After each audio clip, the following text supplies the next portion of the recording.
नमस्कार विद्यार्थी मित्रांनो, तुमचं स्वागत आहे combine group B and group C revision through P batch मध्ये. मित्रांनो, काल आपण combine group B preliminary exam 2024 च्या पेपरपासून सुरुवात केली आणि त्यामधील इतिहास आणि भूगोलचे क्वेश्चन आपण पाहिले आहेत. त्या पुढील क्वेश्चन आज आपण डिस्कस करणार आहोत. तर त्या जास्त वेळ न घालवता आज आपण क्वेश्चन डिस्कशनला सुरुवात करूयात. तर आजच्या क्वेश्चनची सुरुवात ही आपल्या इकॉनॉमीच्या क्वेश्चन पासून सुरुवात होणार आहे. तर पहिलाच क्वेश्चन आहे 21 नंबरचा. खालीलपैकी कोणते विधान औद्योगिक कामगारासाठीच्या ग्राहक किंमत निर्देशांकाबद्दल खरे आहे हा आपल्याला क्वेश्चन विचारलेला आहे. पहिला ऑप्शन आहे हे भारतातील सर्व कामगारांना लागू होते. मग त्यांचे कार्यक्षेत्र कोणतेही असो. ब आहे केवळ किमान वेतन निश्चित करण्यासाठी हे वापरले जाते. तिसरं क ऑप्शन आहे हे वस्तू आणि सेवांच्या एका निश्चित बास्केटवर आधारित आहे जे कधीही बदलत नाही. आणि ड ऑप्शन आहे औद्योगिक कामगारांना वाजवी वेतन मिळून त्याचे जीवनमान चांगले राखण्यास हे मदत करते. अशा प्रकारे हा क्वेश्चन होता आणि ते 4 पर्याय आपण पाहिलेले आहेत. तर एक पर्याय पाहूयात आपण, म्हणजे एक पर्याय आपण सॉल्व्ह करून पाहूयात. हे भारतातील सर्व कामगारांना लागू होते मग त्याचे कार्यक्षेत्र कोणतेही असो.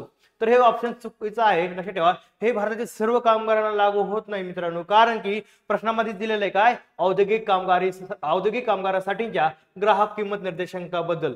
मग आपल्याला विचारलंय औद्योगिक कामगारासाठीच्या ग्राहक किंमत निर्देशांकाबद्दल आपल्याला विचारलेला आहे. त्यामुळे लक्षात ठेवा की आपल्याला वर प्रश्नामध्येच क्ल्यू भेटतोय की फक्त काय औद्योगिक कामगारासाठी आहे. मग खाली सर्व कामगार, जरी तुम्हाला हे माहित नसेल तर प्रश्नामध्ये तुम्हाला क्ल्यू दिला की औद्योगिक कामगारांसाठीच्या ग्राहक किंमत निर्देशांकाबद्दलची जे स्टेटमेंट आहे ती विचारली आहे. म्हणजे काय दिले, हे भारतातील सर्व कामगारांना, सर्व नाही तर लक्षात ठेवा फक्त औद्योगिक कामगारांसाठी हे लागू होतं, लक्षात ठेवा.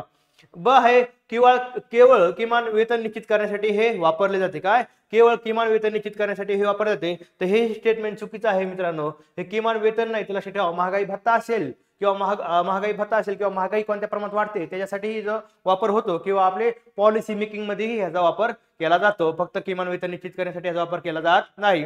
तिसरं आहे हे वस्तू आणि सेवाच्या एका निश्चित बास्केटवर आधारित आहे जे कधीही बदलत नाही. तिसरं ही स्टेटमेंट चुकीचं आहे मित्रांनो, कारण की हे वस्तू आणि सेवाच्या एका निश्चित नाही तर हे चेंज होत राहते. ही बास्केट जी आहे ती काय होते, चेंज होत राहते. आणि चौथा ऑप्शन आहे ड नंबरचा, औद्योगिक कामगारांना वाजवी वेतन मिळून त्यांचे जीवनमान चांगले राखण्यास हे काय करते, मदत करते. बरोबर आहे. काय, औद्योगिक कामगारांना वाजवी वेतन मिळून त्यांचे जीवनमान चांगले राखण्यास मदत करते. म्हणून ऑप्शन नंबर 3 नंबरचा जो आहे तो ड, फक्त ड हे काय आहे विधान बरोबर आहे. त्याला लक्षात ठेवा आपल्याला क्वेश्चन जो होता consumer price index for industrial worker असा आपल्याला विचारला होता. तर लक्षात ठेवा नंतर काय असता, consumer price index for agriculture आणि रूरल लेबर हाही असतो. Consumer price index urban rural compound हेही आपण पुढे जसं एक्सप्लेन करू किंवा पुढे क्वेश्चनचा रेफरन्स येईल तिथे आपण हे गोष्टी डिस्कस करूया. तर इथे लक्षात ठेवा सीपीआय आणि डब्ल्यूपीआय. सीपीआय आता पाहिलं बद्दलची स्टेटमेंट पाहिली, आता डब्ल्यूपीआयचं बघायचं आपल्याला. सीपीआय कंझ्युमर प्राइस इंडेक्स आणि डब्ल्यूपीआय म्हणजे होलसेल प्राइस इंडेक्स. आता डब्ल्यूपीआय आणि सीपीआय मधला फरक काय ते लक्षात ठेवा. होलसेल प्राइस इंडेक्स ह्याच्यामध्ये काय असतात, फक्त गुड्स असतात, फक्त वस्तू असतात काय म्हणतात, वस्तू असतात. आणि कंझ्युमर प्राइस इंडेक्स मध्ये काय असतात, वस्तू आणि सेवांचा समावेश होतो. हा बेसिक डिफरन्स आहे. होलसेल प्राइस इंडेक्स हा वीकली पब्लिश होतो. काय, wholesale price index weekly publish होतो. होलसेल मध्ये काय डब्ल्यू आणि वीकली म्हणजे डब्ल्यू असं लक्षात ठेवा. असं लक्षात राहण्यासाठी होलसेल प्राइस इंडेक्स वीकली आणि consumer price index monthly publish होतो, हे तुम्ही लक्षात ठेवा. तिसरा आहे की हे जे इन्फ्लेशन आहे, wholesale price index first stage inflation दाखवतो. काय, wholesale price index first stage inflation दाखवतो आणि कंझ्युमर प्राइस इंडेक्स आहे फायनल स्टेज इन्फ्लेशन दाखवतो. एवढं लक्षात ठेवा. आणि होलसेल प्राइस इंडेक्स काय फायनान्शियल इयर गृहीत धरतं आणि consumer price index calendar year गृहीत धरतं. हा बेसिक डिफरन्स तुम्ही लक्षात ठेवा. आणि दुसरा एक बेसिक डिफरन्स महत्त्वाचा आहे की बाबा होलसेल प्राइस इंडेक्स काय करतं, त्याच्यामध्ये समाविष्ट घटक असतं का, मॅन्युफॅक्चरिंग गुड्स असतं, म्हणजे उत्पादित वस्तूंचा जास्तीत जास्त समावेश असतो. आणि कंझ्युमर प्राइस इंडेक्स मध्ये काय असतं, उपभोग्य वस्तूंचा समावेश असतो. अशा प्रकारे हे आपलं डिफरन्सिएशन पाहिलं आहे कंझ्युमर प्राइस इंडेक्स आणि होलसेल प्राइस इंडेक्स बद्दलचा. तर नंतरचा क्वेश्चन पाहूया आपल्याला. खालीलपैकी कोणते मध्यवर्ती बँकेच्या गुणात्मक पतनियंत्रणाचे साधन नाही. आपल्याला काय विचारलेलं आहे, मध्यवर्ती बँक. मध्यवर्ती बँक म्हणजे कोण आलं लक्षात ठेवा, आरबीआय, सेंट्रल बँक, आरबीआय. तर लक्षात ठेवा मित्रांनो, हा प्री असेल मेस असेल नेहमी ह्याच्यावर क्वेश्चन येतो. आरबीआयचे काय क्वालिटेटिव्ह आणि क्वांटिटेटिव्ह काय कंट्रोलिंग मेजर्स त्याच्याबद्दल एक आपल्याला नेहमी प्रश्न विचारले जातात. आरबीआयची स्थापना वर्ष काय किंवा आरबीआयचं हेडक्वार्टर कुठे आहे किंवा आरबीआयचं जो ऍक्ट आहे किंवा त्यानंतर अनुसूचित बँक काय, त्या संदर्भात आपल्याला हा क्वेश्चन आपल्याला आलेला दिसतो. आणि दुसरा आहे की बाबा बँकांचं राष्ट्रीयकरण म्हणजे या संदर्भात जर तुम्ही एवढी माहिती घेतली PYQ अनालिसिस जर करून, तर मला असं वाटतंय की ह्याच्या बाहेर सहसा क्वेश्चन जात नाही, ह्याच्या इर्द गिर्द कुठेतरी क्वेश्चन विचारले जातात. त्यामुळे तुम्हाला ना PYQचं महत्व असं आहे की आपल्याला एरिया ऑफ इंटरेस्ट आयोगाचा कळतो. एरिया ऑफ इंटरेस्ट काय लक्ष ठेवा, RBIची सध्या मी तुम्हाला जी आतापर्यंत इन्फॉर्मेशन जी इन्फॉर्मेशन सांगली हा काही आयोगाचा एरिया ऑफ इंटरेस्ट आहे. तर प्रश्न बघूया, खालीपैकी कोणते मध्यवर्ती बँकेच्या गुणात्मक पत नियंत्रणाचे साधन नाही. आपल्याला काय विचारलंय, गुणात्मक पत नियंत्रण साधन नाही. पहिला आहे उपभोग कर्जाचे नियंत्रण, दुसरा आहे आदेशाच्या मार्फत नियंत्रण, आणि तिसरा आहे कर्ज तारण सीमांचे नियमन, चौथा आहे खुल्या बाजारातील व्यवहार. तर लक्षात ठेवा मित्रांनो, उपभोग कर्जांचे नियंत्रण, नंतर आदेशाच्या मार्फत नियंत्रण आणि कर्ज तारण सीमांचे नियमन हे काय तर गुणात्मक पत नियंत्रणाचे काय तर साधन आहेत. लक्षात ठेवा मित्रांनो. आणि खुल्या बाजारातील व्यवहार हे काय आहे, गुणात्मक पत नियंत्रणाचे साधन नाही, तर ते काय आहे, संख्यात्मक पत नियंत्रणाचे साधन आहे. काय संख्यात्मक पत नियंत्रणाचे साधन आहे. त्याला काय म्हणतात, ओपन मार्केट ऑपरेशन, खुल्या बाजारातील व्यवहार, repo rate, reverse repo rate, bank rate हे काय तर लक्षात ठेवा मित्रांनो. बँकेचे काय तर क्वांटिटेटिव्ह क्रेडिट कंट्रोल आहे. आणि क्वालिटेटिव्ह कोणते तर उपभोग कर्जाचे नियंत्रण, आदेशाच्या मार्फत नियंत्रण, कर्ज तारण सीमाचे नियमन हे काय तर qualitative credit control of central bank आहे. आणि ओपन मार्केट ऑपरेशन असेल, रेपो रेट असेल, रिव्हर्स रेपो रेट असेल आणि बँक रेट असेल हे काय तर लक्षात ठेवा क्वांटिटेटिव्ह मेजर्स आहेत. अशा प्रकारे हा क्वेश्चन आपण डिस्कस केलेला आहे. ह्याच्यामध्ये आणखी एक लक्षात ठेवा, महाग पैशाचे धोरण काय, स्वस्त पैशाचे धोरण काय, हेही आपल्याला कन्सेप्ट माहित पाहिजेत. हे आपण पुढे डिस्कस करूयात. नंतर आहे खालीलपैकी कोणते विधान बरोबर आहे. तर लक्षात ठेवा, आपल्याला विचारलंय खालीपैकी कोणते विधान बरोबर आहे. भारतीय हस्तोद्योग विकास महामंडळाची स्थापना 1958 साली करण्यात आली. ब आहे PM विश्वकर्मा कौशल्य सन्मान योजना ही केंद्र शासन पुरस्कृत योजना आहे. तर मित्रांनो हे दोन्ही स्टेटमेंट काय आहेत, बरोबर आहे. लक्षात ठेवा, भारतीय हस्तोद्योग विकास महामंडळाची स्थापना कधी झाली मित्रांनो, 1958 साली झाली. कधी 1958 साली. आणि PM विश्वकर्मा कौशल्य सन्मान योजना ही केंद्र शासन पुरस्कृत योजना आहे. तर ह्या संदर्भात आपल्याला हे माहिती आहे की 1958 ची भारतीय हस्तउद्योग विकास महामंडळ. मित्रांनो परत जर ह्याच्यावर प्रश्न आला तर विसरला नाही पाहिजे, डायरेक्ट इथंच पास करून टाका. तुम्हाला PYQ अनालिसिस करताना किंवा PYQ बघत असताना तो क्वेश्चन तिथंच काय करायचा, पाठ करून घ्यायचा. भारतीय हस्तउद्योग विकास मंडळ स्थापना 1958 झाली. आणि माहितीसाठी तुम्हाला सांगतो MIDC स्थापना कधी झाली, 1962 ला. ऍक्ट होता 1961 ला. आपल्याला विचारलं जाऊ शकतं सरळ सरळ MIDC स्थापना कधी झाली, 1962. कधी 1962. EPFO ची स्थापना आपल्याला विचारली होती मागे एक्झाम मध्ये, सरळ सरळ क्वेश्चन विचारला होता. EPFO का विचारलं, पेन्शन संबंधित ती EPFO काम करते ना, प्रॉव्हिडंट फंड हे ते एक रिलेट करतं ना. तुम्हाला माहिती आहे पेन्शन संबंधित खूप साऱ्या योजना सेंट्रल गव्हर्नमेंटने लॉन्च केलेल्या आहेत. मग त्याची त्या रिलेटेड जर पाहिलं तर कोणती संस्था ती EPFO. आणि EPFO चा काय प्रश्न विचारलेला होता. तर लक्षात ठेवा, आपल्याला मग लक्षात ठेवा भारतीय हस्तउद्योग विकास महामंडळाची स्थापना 1958 ला, MIDC ची 1962 ला. 58 ला भारतीय हस्तउद्योग विकास महामंडळाची स्थापना झाली. आणि 4 वर्षांनी काय आलं, MIDC आला. तसं लक्षात ठेवा, ट्रेन लक्षात ठेवा, एअरवाईजचा ट्रेन मी तुम्हाला जसं जसं आपल्याला फॅक्ट्स येतील त्यावेळेस मी तुम्हाला लिंक करण्याचा प्रयत्न करेन. तर लक्षात ठेवा, आपल्याला 1958 चा हस्तउद्योग विकास महामंडळ MIDC आपण लिंक केलेला आहे. आणि ह्या संदर्भात मित्रांनो आपल्याला असं माहिती आहे MSME micro small medium enterprises त्याचा टर्नओव्हर आणि त्याचं किती इन्व्हेस्टमेंट असतं, त्याचे काय प्रकार आहेत ते आपण पुढे डिस्कस करूयात. मग ह्या अँगलने हा तोही क्वेश्चन इथं तयार होतो. एक नेक्स्ट म्हणजे बऱ्याच एक्झामला तो येऊन गेलेला आहे, तर आपण पुढे डिस्कस करूयात त्याबद्दल. लक्षात ठेवा, PM विश्वकर्मा कौशल्य सन्मान योजना ही केंद्र शासन पुरस्कार आहे. तर लक्षात ठेवा, आपल्याला ही बघायची PM विश्वकर्मा कौशल्य सन्मान योजना कधी लॉन्च झाली, 17 सप्टेंबर 2023 ला. कधी 17 सप्टेंबर 2023 ला. लक्षात ठेवा 2023 लक्षात ठेवा.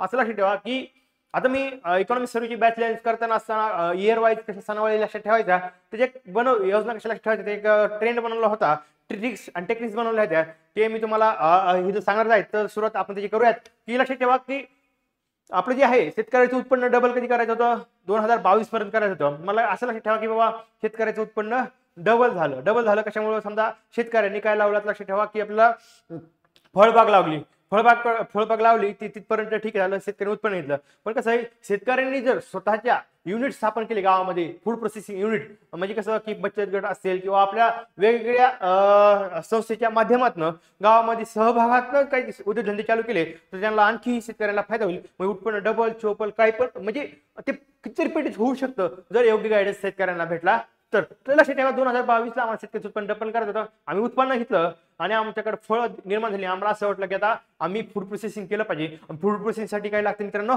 कौशल्य लागतं. मग कौशल्य काय, 2023 आलं, 22ला आमचं डबल उत्पन्न झालं, 23ला आम्ही काय कौशल्यावर काम केलं. मग कौशल्याची योजना कोणती? पीएम विश्वकर्मा कौशल्य सन्मान योजना 17 सप्टेंबर 2023. 17 सप्टेंबर आदरणीय मोदीजी आपले पंतप्रधान आहेत, त्यांचा काय असतो? बर्थडे असतो, लक्षात ठेवा.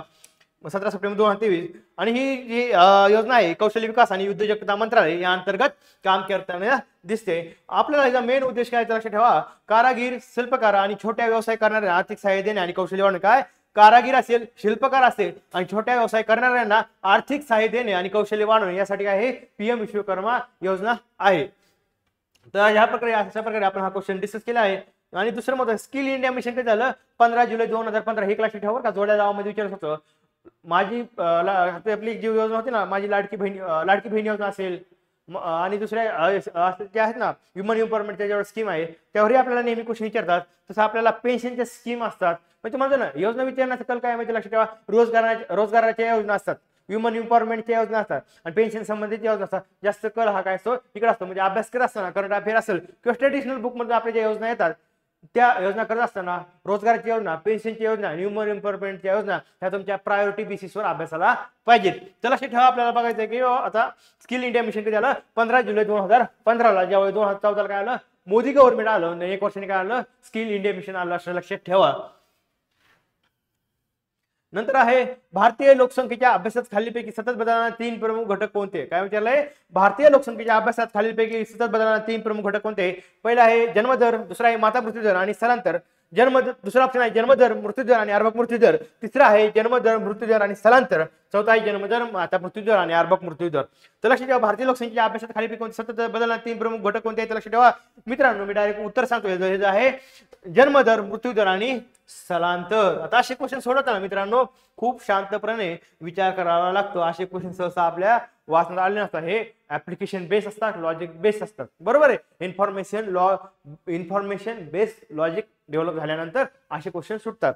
तर मित्रांनो लक्षात ठेवा की काय विचारलं की सतत बदलणारे 3 प्रमुख घटक कोणते? तर लक्षात ठेवा जन्मदर बदलतो, बरोबर आहे, सतत बदलतो. मृत्यूदर सतत बदलतो आणि स्थलांतर सतत बदल. म्हणजे जन्मदर कधी कधी बघा तुम्ही ट्रेंड जर पाहिला आपल्या लोकसंख्येची वाढ किंवा कमी होणे किंवा जास्त होणे तर तुम्हाला लक्षात येईल की कधी कधी खूप जन्मदर झाला, कधी कधी खूप कमी जन्मदर झाला, कधी स्टेबल राहिला. म्हणजे काही चेंजेस काय झाले? सारखे होत राहिले. आणि त्या संदर्भात जर पाहिले मृत्यूदराचं पण ते झाले. कधी कधी खूप मृत्यूदर होता, कधी कधी खूप कमी झाला, कधी कधी स्टेबल झालेला आपल्याला पाहता येईल. आणि स्थलांतर हे सारखं होत राहतं. म्हणजे सारखं चलत राहतं. एका राज्यातून दुसऱ्या राज्यात किंवा एका देशातून दुसऱ्या देशामध्ये हे काय सतत बदल राहणाऱ्या गोष्टी आहेत. आणि दुसरं जे ऑप्शन मध्ये जे होतं ना आपला माता मृत्यूदर आणि अर्भक मृत्यूदर. आता मला सांगा माता मृत्यूदर आणि अर्भक मृत्यूदर हे आपल्या हातात आहे ना?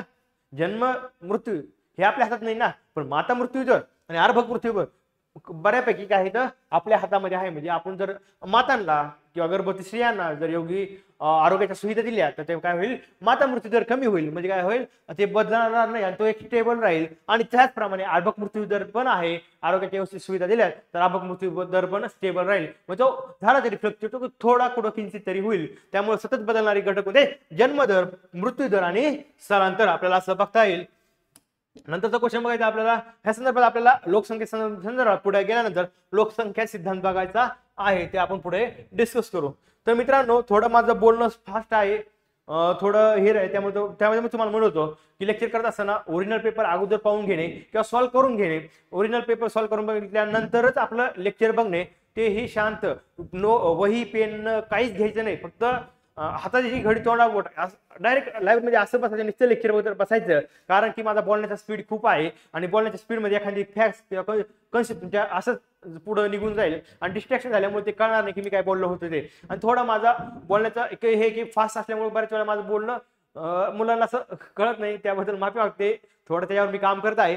पण एक लक्षात ठेवा की आपल्याला काय करायचं लक्षात ठेवा की लेक्चर बघत असताना पहिल्यांदा पेपर जो पेपर आहे ओरिजिनल तो सॉल्व्ह करून पाहायचा. नंतर लेक्चर पाहायचं.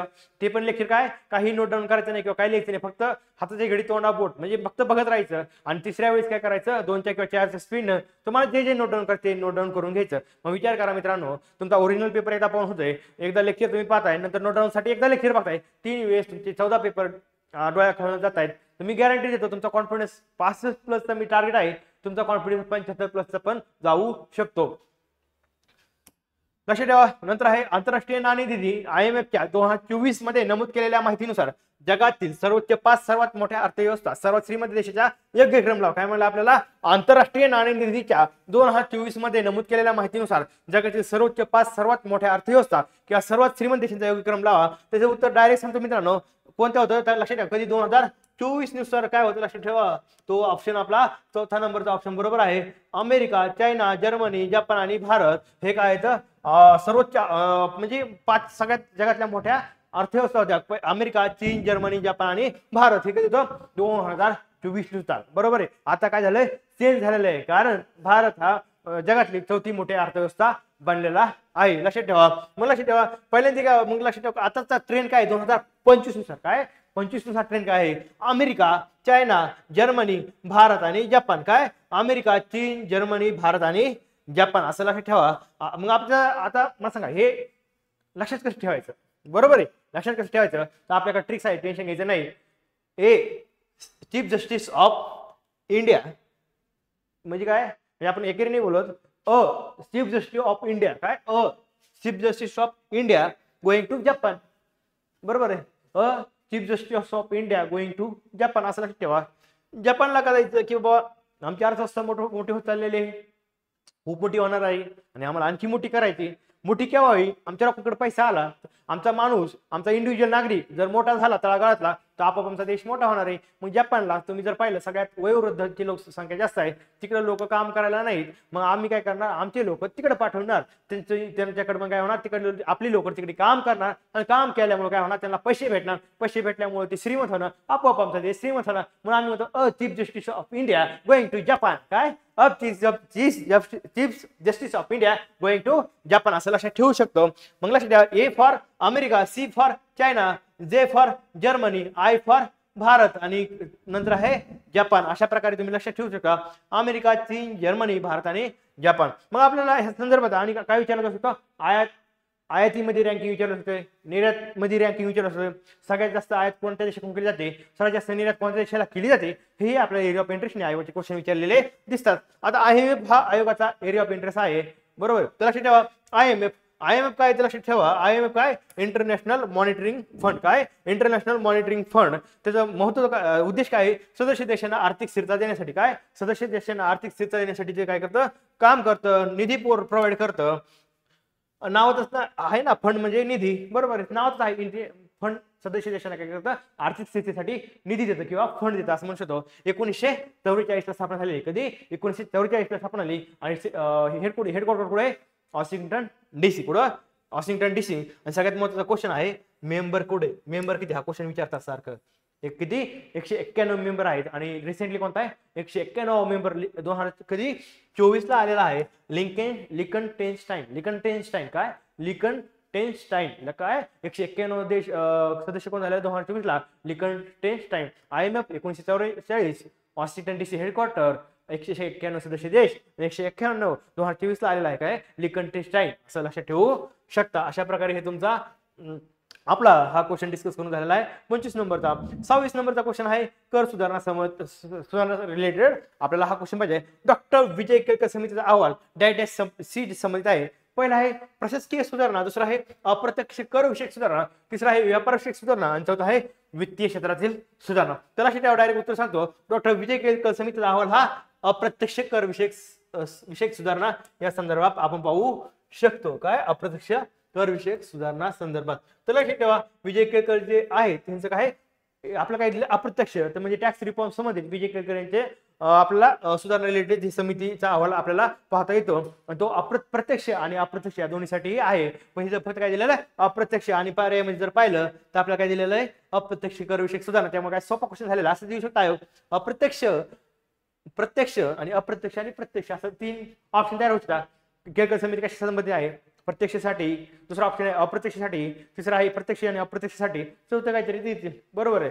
मग अशा प्रकारे जर पाहिलं पण आपल्याला तसं काही दिलं नाही. पण डायरेक्ट कर आलं तरी आपलं उत्तर निघतंय. कर विषयक सुधारणा आहे. प्रत्यक्ष अप्रत्यक्ष असं लक्षात नसलं तरी चालतं. पण आप लक्षात ठेवा डॉक्टर विजय केळकर प्रत्यक्ष आणि अप्रत्यक्ष टॅक्स रिफॉर्म साठी आहे. तर लक्षात ठेवा हे आपल्याला विचारलेले क्वेश्चन होता. तर या संदर्भात आपल्याला आणखी टॅक्स रिफॉर्म रिलेटेड दुसऱ्या समित्या आहेत. Chelliah, Jha committee, Wanchoo committee, Parthasarathy committee आणि केळकर कमिटी आता पाहिलेली आहे. तर लक्षात ठेवा चेल्लाया कमिटी कर सुधारणा समिती आहे. आपल्या सरळ सरळ विचारलं होतं चेल्लाया कमिटी कशा संदर्भात आहे, तर लक्षात ठेवा कर सुधारणा असं लक्षात ठेवायचा.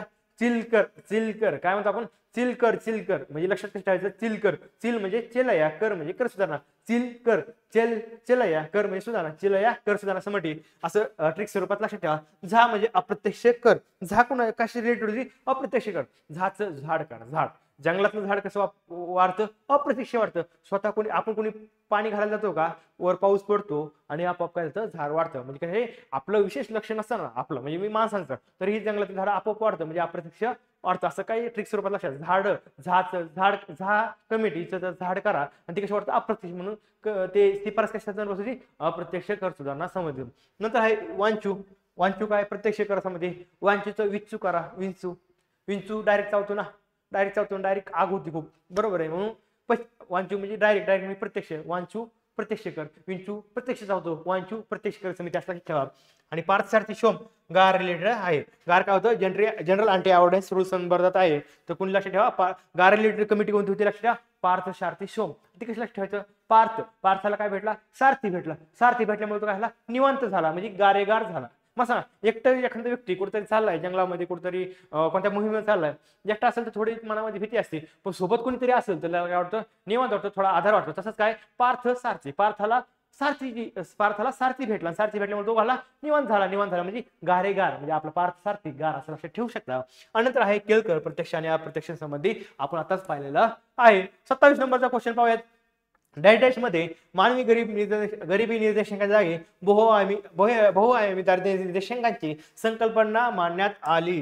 तर लक्षात ठेवा हा क्वेश्चन जो आहे डायरेक्ट उत्तर सांगतो तुम्हाला, ह्युमन डेव्हलपमेंट रिपोर्ट 2010, बरोबर आहे. म्हणजे आपल्याला काय विचारलंय, मानवी गरिबी निर्देशांकाच्या जागी कोणाच्या, multi dimensional poverty index to replace human poverty index. लक्षात ठेवा आपल्याला काय विचारलंय, लक्षात ठेवा डॅश मध्ये मानवी गरिबी निर्देशांकाच्या जागी बहुआयामी दारिद्र्य निर्देशांकाची संकल्पना मांडण्यात आलेली आहे. डॅश म्हणजे इंग्लिश मध्ये dash introduce the concept of multi dimensional poverty index to replace human poverty index. तर लक्षात ठेवा कोण आहे त्याचा, ह्युमन डेव्हलपमेंट रिपोर्ट 2010 नुसार, म्हणजे काय म्हणजे त्यामध्ये काय झालं, संकल्पना मांडण्यात आलेली आहे. तर सरळ आहे क्वेश्चन. निर्देशांकाबाबतीत गरिबीचे निर्देशांक, MPI, SPI, human development index, human poverty index किंवा GI, जेंडर इनइक्विटी इंडेक्स, हे वेगवेगळे इंडेक्स दारिद्र्य रिलेटेड आपल्याला राज्यसेवा, पूर्व परीक्षा, मुख्य परीक्षा कोणतीही एक्झाम असू दे, हा आयोगाचा दत्तक क्वेश्चन आहे. मी काय म्हणतो, एरिया ऑफ इंटरेस्ट आहे, दत्तक सारखा असतोच, म्हणजे ह्याच्याशिवाय परीक्षा होतच नाही असं लक्षात ठेवायचं. बघा 1 2 3 4 5 6 7 8 म्हणजे 14 पेपर म्हणजे जवळपास 8चा क्वेश्चन आलेला. किती म्हणजे 2017 ते 2024 चे गट ब आणि गट क चे जे 14 पेपर आहेत त्यामध्ये हा 8 वेळेचा रेफरन्स आलेला आहे. बाकीच्या एक्झाम मध्ये तर नेहमी आला असतो. ह्याला मी दत्तक क्वेश्चन म्हणतो. दत्तक क्वेश्चन का, तर हा असल्याशिवाय एक्झामच होत नाही असं लक्षात ठेवायचं. मग ह्याचे काय आहेत, वेगवेगळे निर्देशांक काय आहेत ते आपण आता पुढे डिस्कस करूयात, कारण का आता आपण बाकीच्या क्वेश्चनला वेळ देऊ इथे, हे पुढे येणारच आहे, त्यामुळे आपण हे नंतर डिस्कस करू. तर लक्षात ठेवा सापेक्ष निरपेक्ष दारिद्र्य काय, निर्देशांक काय, दारिद्र्य रिलेटेड समित्या कोणत्या आहेत आणि इतर योजना कोणत्या आहेत दारिद्र्य रिलेटेड आपण नंतर पाहणार आहोत. तात्पुरतं एवढंच इथं लक्षात ठेवा की आपल्याला हा क्वेश्चन नंतर डिस्कस करता आहे. आणि तात्पुरतं लक्षात ठेवा म्हणजे मानव विकास अहवाल 2010 मध्ये काय, मानव विकास अहवाल 2010 मध्ये मानवी गरिबी निर्देशांकांच्या जागी बहुआयामी दारिद्र्य निर्देशांकाची संकल्पना मांडण्यात आली. एवढंच आता तात्पुरतं लक्षात ठेवा. नंतर आहे खालील विधाने विचारात घ्या. स्थूल राष्ट्रीय उत्पन्नापेक्षा निव्वळ राष्ट्रीय उत्पन्न नेहमीच कमी असते. दुसरा आहे स्थूल राष्ट्रीय उत्पन्नात घसाऱ्याचा समावेश असतो तर निव्वळ राष्ट्रीय उत्पन्नात घसाऱ्याचा समावेश नसतो. तर आपल्याला GDP, GNP, NNP ह्याच्याबद्दल हा आपल्याला क्वेश्चन विचारला आहे. तर क्वेश्चनचं उत्तर बघण्या अगोदर आपण कन्सेप्ट पाहूयात. GDP म्हणजे काय, GNP म्हणजे काय. GDP म्हणजे विशिष्ट वेळेत देशांतर्गत वस्तू आणि सेवांचे उत्पादन. लक्षात ठेवा काय, विशिष्ट वेळेत देशांतर्गत वस्तू आणि सेवांचे उत्पादन. लक्षात ठेवा. आता इथे लक्षात ठेवा GDP मध्ये आपण काय बोललो, विशिष्ट वेळेत देशांतर्गत वस्तू आणि सेवांचे उत्पादन. आणि GNP म्हणजे काय, लक्षात ठेवा देशातील नागरिकांनी उत्पादित केलेल्या सर्व अंतिम वस्तू व सेवा देशातील नागरिकांनी. लक्षात ठेवा हे कीवर्ड आहेत. GDPचा देशांतर्गत आणि GNPचा नागरिकांनी असं लक्षात ठेवा.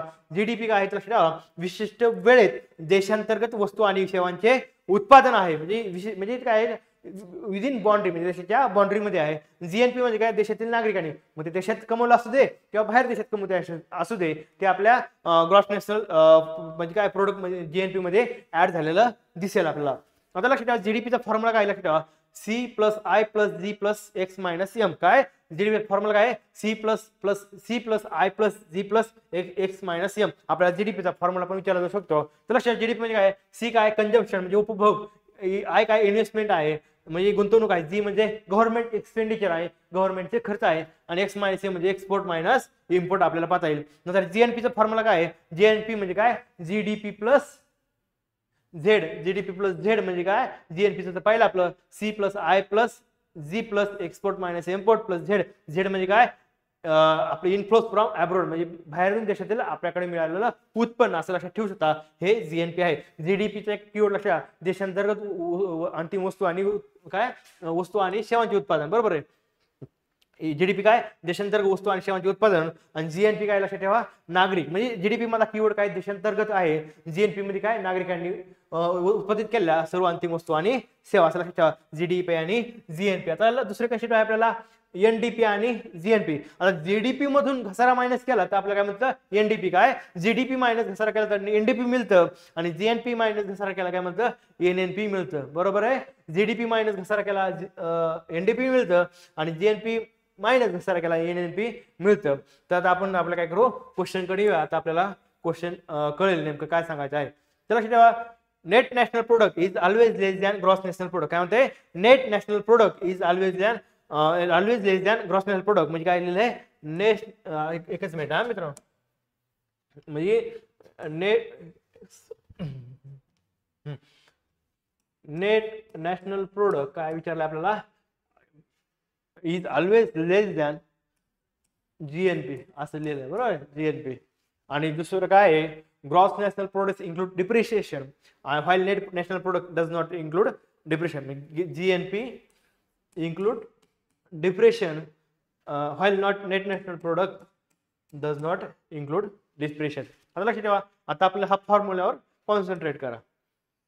एनएनपी इज इक्वल टू काय जीएनपी मायनस घसारा. Net national product is always less than gross national product. काय म्हणते net national product is always less than gross national product. हे स्टेटमेंट काय मित्रांनो बरोबर आहे की नेट नॅशनल प्रोडक्ट आहे लेस दॅन ग्रॉस नॅशनल प्रोडक्ट, कारण की एनएनपी जीएनपी मायनस घसारा केल्यानंतर आपल्याला काय मिळतो एनएनपी मिळतो. म्हणून काय असेल जीएनपी पेक्षा नेहमी काय असेल एनएनपी काय असेल कमी असेल. आणि दुसरं आहे आपल्याला, आणि दुसरं एक पाहिलं मग जीएनपी. आता मला सांगा जीएनपी जर हे मॅथमॅटिकल सिच्युएशन जीएनपी मध्ये जीएनपी इज इक्वल टू केलं तर लक्षात ठेवा एनएनपी प्लस घसारा येईल. म्हणजे लक्षात ठेवा म्हणजे जीएनपी मध्ये घसारा असतो म्हणून काय आलं त्याचं घसारा असल्यामुळे काय होतं, बट ऑब्वियस एनएनपी पेक्षा काय असतं जीएनपी जास्त असतो असं लक्षात ठेवा, कन्फ्युज होऊ नका. आणि ग्रॉस नॅशनल प्रोडक्ट इन्क्लूड काय gross national product include depreciation. आताच पाहिलं काय जीएनपी मध्ये काय असतो घसारा असतो. GNP is equal to NNP plus घसारा असतो.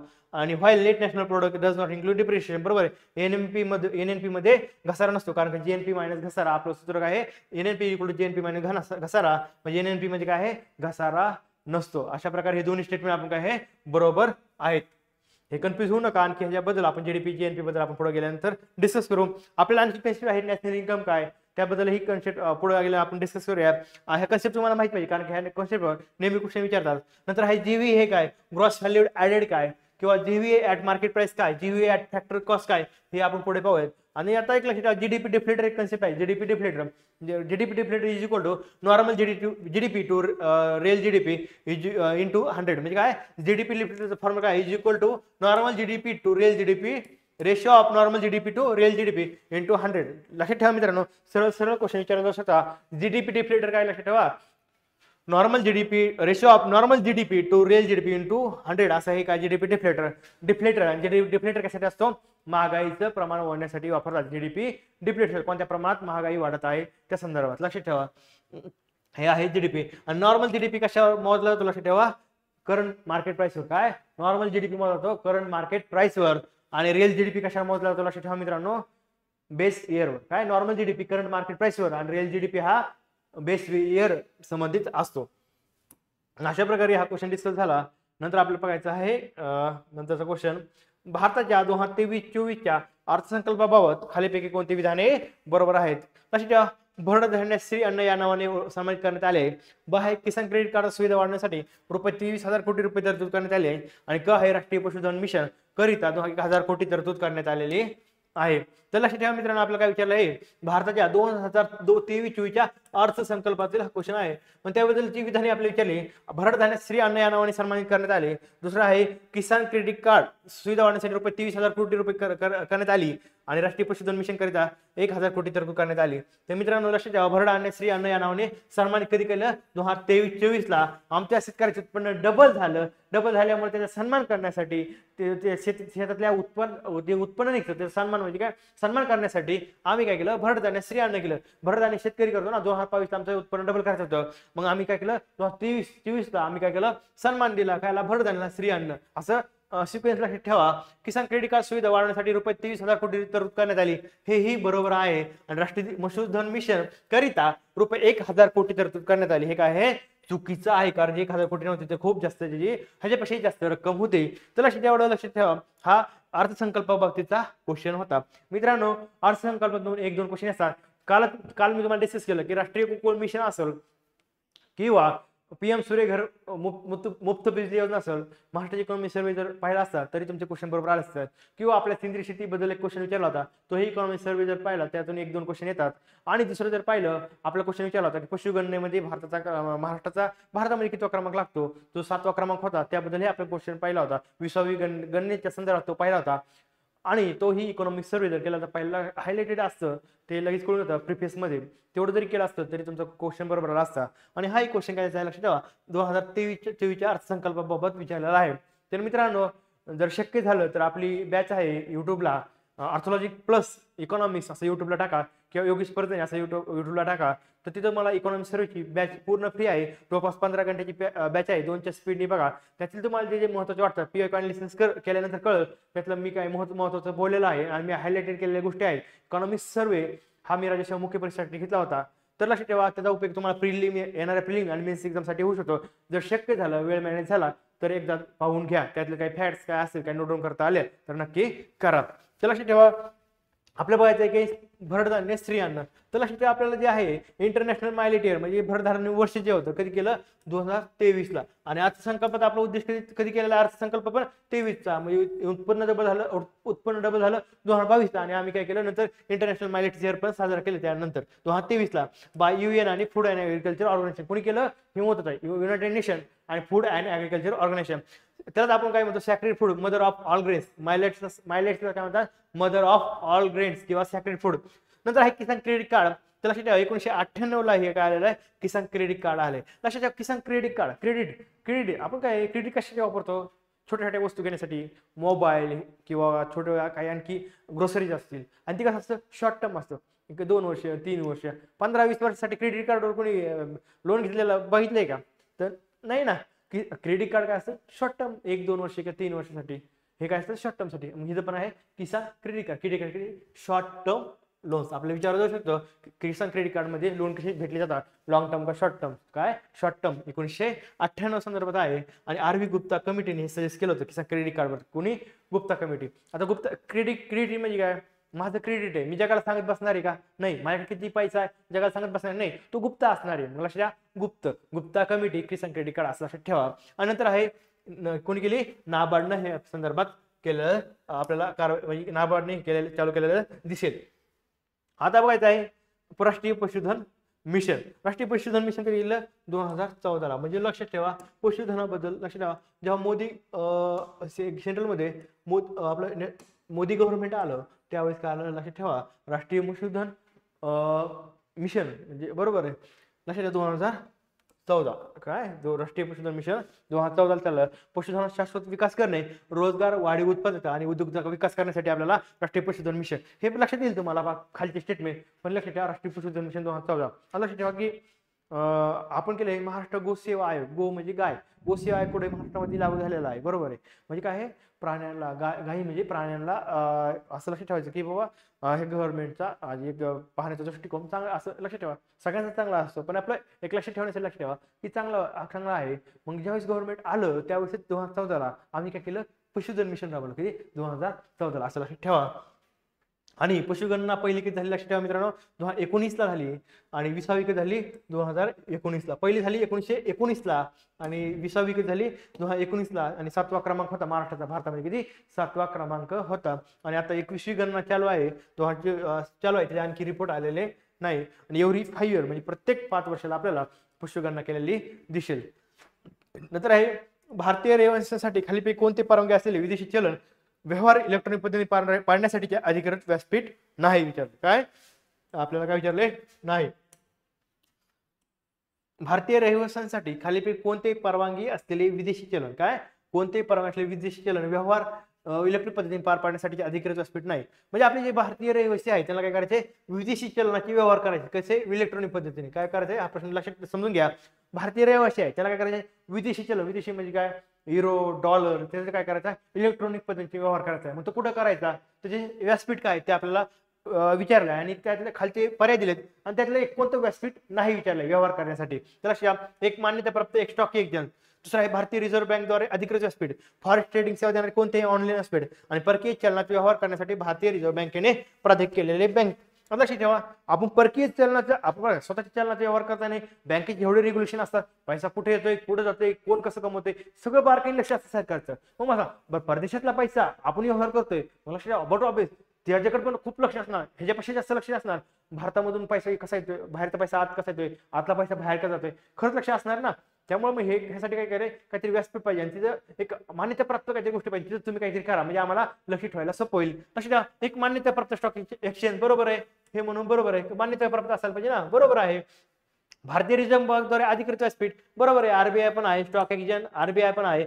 फॉरेक्स ट्रेडिंग सेवा देणारे कोणतेही ऑनलाईन व्यासपीठ, हे कोणतेही नाही, आम्ही सांगितले तेच, असं लक्षात ठेवा. म्हणून हे चुकीचं आहे. आणि परकीय चलनाचे व्यवहार करण्यासाठी भारतीय रिझर्व्ह बँकेने प्राधिकृत केलेली बँक. काय परकीय चलनाचे व्यवहार करण्यासाठी भारतीय रिझर्व्ह बँकेने प्राधिकृत केलेली बँक म्हणजे काय, मान्यताप्राप्त स्टॉक एक्सचेंज, आरबीआय द्वारे अधिकृत व्यासपीठ. आणि आरबीआयने काय केलं, प्राधिकृत केलेली एखादी बँक असेल तिथे तुम्ही फॉरेक्स म्हणजे काय आंतरराष्ट्रीय चलन आहे ते व्यवहार करू शकता. अशा प्रकारे हा क्वेश्चन आपण इथे डिस्कस केला आहे. नंतर आहे भारतीय राष्ट्रीय कृषी सहकारी विपणन संस्थे संदर्भात बघायचे. तर 30 सेकंदाचा ब्रेक येतो मित्रांनो.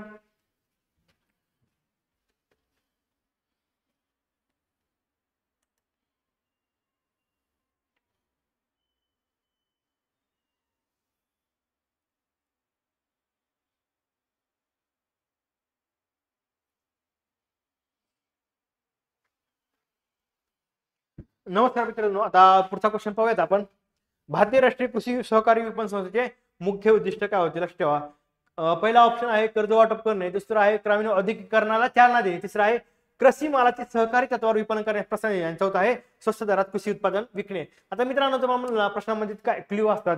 भारतीय राष्ट्रीय कृषी सहकारी विपणन संस्थेचे मुख्य उद्दिष्ट काय आहे आणि इंग्लिश मध्ये काय आहे, national Agriculture Cooperative Marketing federation. बरोबर आहे. मग लक्षात ठेवा, आपल्याला तिसरा ऑप्शन जर पाहिला, कृषी मालाचे सहकारी तत्व विपणन करण्यास प्रोत्साहन देणे, काय विचारलं आहे, मुख्य उद्दिष्ट विचारलं आहे. मग मला सांगा क्ल्यू जर दिला असेल तर त्याचं उत्तर काय आहे, पर्याय उत्तर जे आहे ते लक्षात ठेवा क आहे. कर्ज वाटप करणे, ग्रामीण औद्योगिक चालना देणे, स्वस्त दरात कृषी उत्पादन करणे हे त्याचं मुख्य उद्दिष्ट नाही. तर नावाचं काय आहे, क्ल्यू दिलाय प्रश्नामध्ये. तुम्हाला मागे पण एक क्ल्यू भेटला होता त्या प्रश्नामध्ये, इथे पण क्ल्यू भेटला विपणन म्हणजे कृषी माल सहकारी तत्वावर विपणन करण्यास प्रोत्साहन देणे. मार्केटिंग आपण क्ल्यू पाहिला होता, लक्षात ठेवा म्हणजे काय, टू प्रमोट कोऑपरेटिव्ह मार्केटिंग. बरोबर आहे. इंग्लिश मध्ये जर पाहिलं मराठीमध्ये विपणन म्हणतात आणि काय मार्केटिंग, असं लक्षात ठेवू शकता तुम्ही. म्हणजे सरळ सरळ प्रश्नामध्ये तुम्हाला काय करतात, क्ल्यू भेटलेले दिसतात. मार्केटिंग.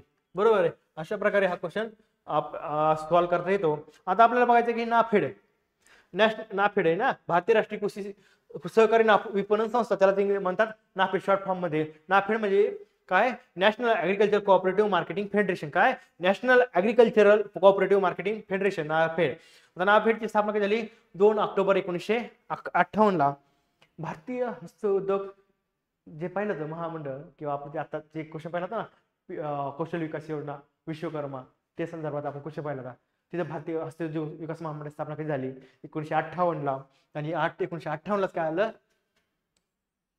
विपणन, राष्ट्रीय कृषी सहकारी विपणन आलं. म्हणजे कधी राष्ट्रीय नाफेड आणि भारतीय हस्तउद्योग विकास महामंडळ सोबत आले. लक्षात ठेवा 1958 आणि कधी गांधी जयंती दिवशी. लक्षात ठेवा. Multi state cooperative society act होता 2002चा होता. आणि नंतर कधी त्यामध्ये परत त्यामध्ये रिफॉर्म करून तो रिप्लेस केला 1984च्या ऍक्टने. सरळ लक्षात, multi state cooperative society act सरळ विचारला जाऊ शकता कधीचा. लक्षात ठेवा मित्रांनो 1984चा. सॉरी रिपीट करतो थोडं, आता एक झालं मिस झालं, कुणी कोणाला रिप्लेस केलं.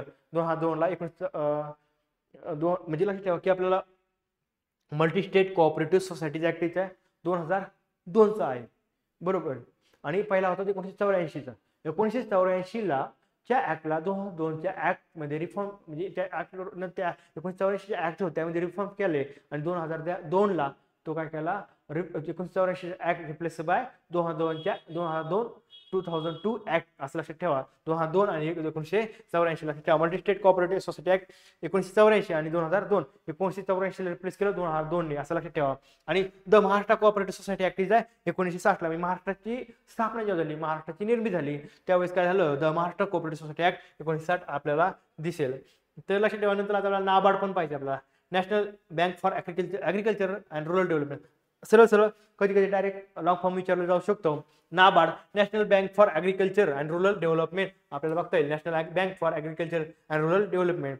आणि कधी झाली 1982, 12 जुलै 1982. खूप वेळेस हा प्रश्न येऊन गेलाय, डेट विचारली 12 जुलै 1982. 82ला नाबार्ड आलं, नाफेड आलं 84ला. नाबार्ड नाफेड, नाबार्ड नाफेड, नाबार्ड 82 आणि नाफेड 84. लक्षात ठेवा.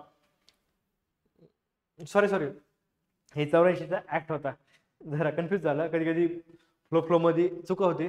तर आपलं होतं भारतीय हस्तउद्योग विकास महामंडळ 1958, नाफेड 1958. आणि जो ऍक्ट होता 1984चा कोणता, multi state cooperative society act 1984, त्या संदर्भात आपण ह्याला लिंक करू शकतो. कुणाला, नाबार्डला. नाबार्ड आल्यानंतर 82 नाबार्ड आल्यानंतर multi state cooperative society act 1984 आलेला होता. नाबार्ड 1900 कधी आहे मित्रांनो, 82 आहे.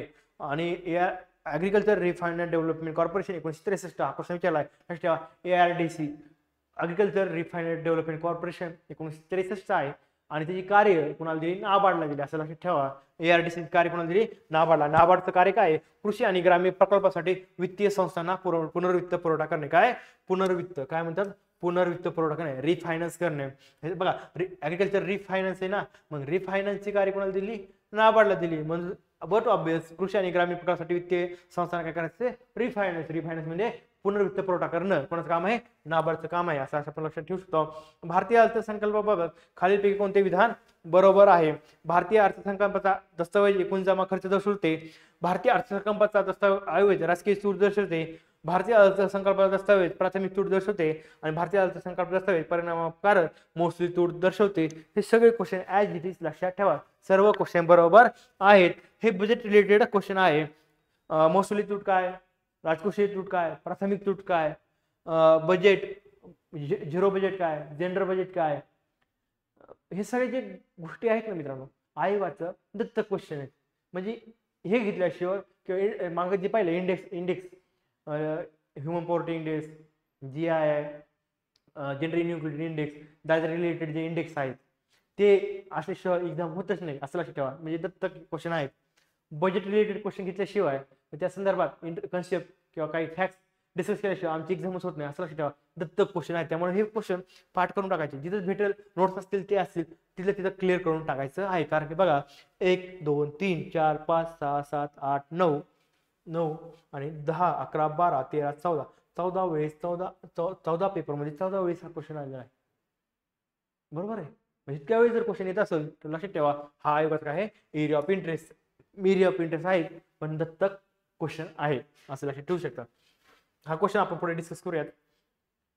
नंतर आहे क्रांत्याबद्दल हे आपल्याला नेहमी क्वेश्चन विचारतात. क्रांती आणि उत्पादन. पहिला आहे हरित क्रांती, दुसरा आहे सोनेरी क्रांती, नंतर आहे निळी क्रांती आणि नंतर आहे पिवळी क्रांती. मित्रांनो हे जर क्वेश्चन आपण डायरेक्ट उत्तर पाहूयात. तर लक्षात ठेवा आपल्याला बघायचं हरित क्रांती, सोनेरी क्रांती, निळी क्रांती आणि पिवळी क्रांती. असं लक्षात ठेवा. तर लक्षात ठेवा आपल्याला बघायचं आहे 3 नंबरचा हा जो ऑप्शन आहे हे आपण डायरेक्ट डिस्कशनला घेऊया ते. आता हरित क्रांती काय होती सगळ्यालाच माहिती आहे, अन्नधान्य उत्पादन. सोनेरी क्रांती फळांचं उत्पादन आणि नंतर आहे निळी क्रांती मस्त उत्पादन, बरोबर आहे. आणि पिवळी क्रांती काय आहे तेलबियांचं उत्पादन. आता हे लक्षात ठेवायचं, हरित क्रांती अन्नधान्य उत्पादन सगळ्याला माहिती असतं. सोनेरी क्रांती फळांचे उत्पादन किंवा आपलं हॉर्टिकल्चर फलोत्पादन किंवा आपलं जे मधांचं उत्पादन जे आहे त्याला आपण ह्या सगळ्यांना काय एकत्रित जर पाहिलं ते काय सोनेरी क्रांती आहे. फळाचे उत्पादन किंवा असं लक्षात फलोत्पादन आणि मध फलोत्पादन, फळे फुले भाज्या वगैरे असं ते फलोत्पादन हे सगळं कशामध्ये येतं सोनेरी क्रांतीमध्ये येतं. आणि मग फुलावर काय फुलावर जे कीटक असतात ते काय करतात मध गोळा करतात फुलावरला. मग त्या रिलेटेड जर पाहिलं मध फलोत्पादन मध हे काही लिंकेज आहेत ना, म्हणून लक्षात ठेवा सोनेरी क्रांती म्हणलं फलोत्पादन फळे आणि मध हे सोबत लक्षात ठेवा. नंतर लक्षात निळी क्रांती निळा समुद्र समुद्रात काय असतात मासे मस्त उत्पादन. पिवळी क्रांती म्हणजे तेलबिया उत्पादन. तेल बघा जर पाहिलं तुम्ही बल्कमध्ये जर तेल पाहिलं तर ते कसं असतं पिवळं दिसतं, बरोबर आहे. आणि तेल काय पासून बनवतात सूर्यफुलापासून बनवतात. सूर्यफूल कसं आहे पिवळंच आहे म्हणून तेलबियाचं पिवळी क्रांती तेलबियाचं उत्पादन आपल्याला बघायचं आहे. आणि नंतर जर बाकीच्या क्रांती जर पाहिल्या ग्रे रिव्होल्यूशन त्याला राखाडी क्रांती फर्टिलाइज खताची जे रिलेटेड पाहिलं तर काय येतं खताचा कलर बघा काही खताचा कलर राखाडे असतो. मग लक्षात ठेवा grey revolution fertiliser. White revolution काय ते दुग्ध उत्पादन, बरोबर आहे. व्हाईट पांढरी, बरोबर. व्हाईट कशा रिलेटेड दुग्ध उत्पादन सगळ्यांना माहित आहे. पिंक जे आहे गुलाबी क्रांती कशा संदर्भात आहे ओनियन कांदा बघा कांदा कसा दिसतो गुलाबी दिसतो ना, म्हणून पिंक कांदा दिसतो म्हणून त्याला पिंक. आणि पिंक काय लक्षात ठेवा आणखी पिंकचं प्रॉन्स पिंक प्रॉन्स पण काय मध्ये येतात गुलाबी क्रांतीमध्ये येतात. आणि pharmaceuticals P for prawn P for pharmaceuticals आणि P for prawns P for pharmaceuticals हे सगळं गुलाबी. आणि गुलाबी कांदा पिंक रिव्होल्यूशन. ब्लॅक पेट्रोल बघा पेट्रोलियम बघा ब्लॅक म्हणजे खाणी कशा असतात एकदम काळ्या आणि मध्ये गेलं तर माणूस एकदम काळ्या खाणी असतात एकदम.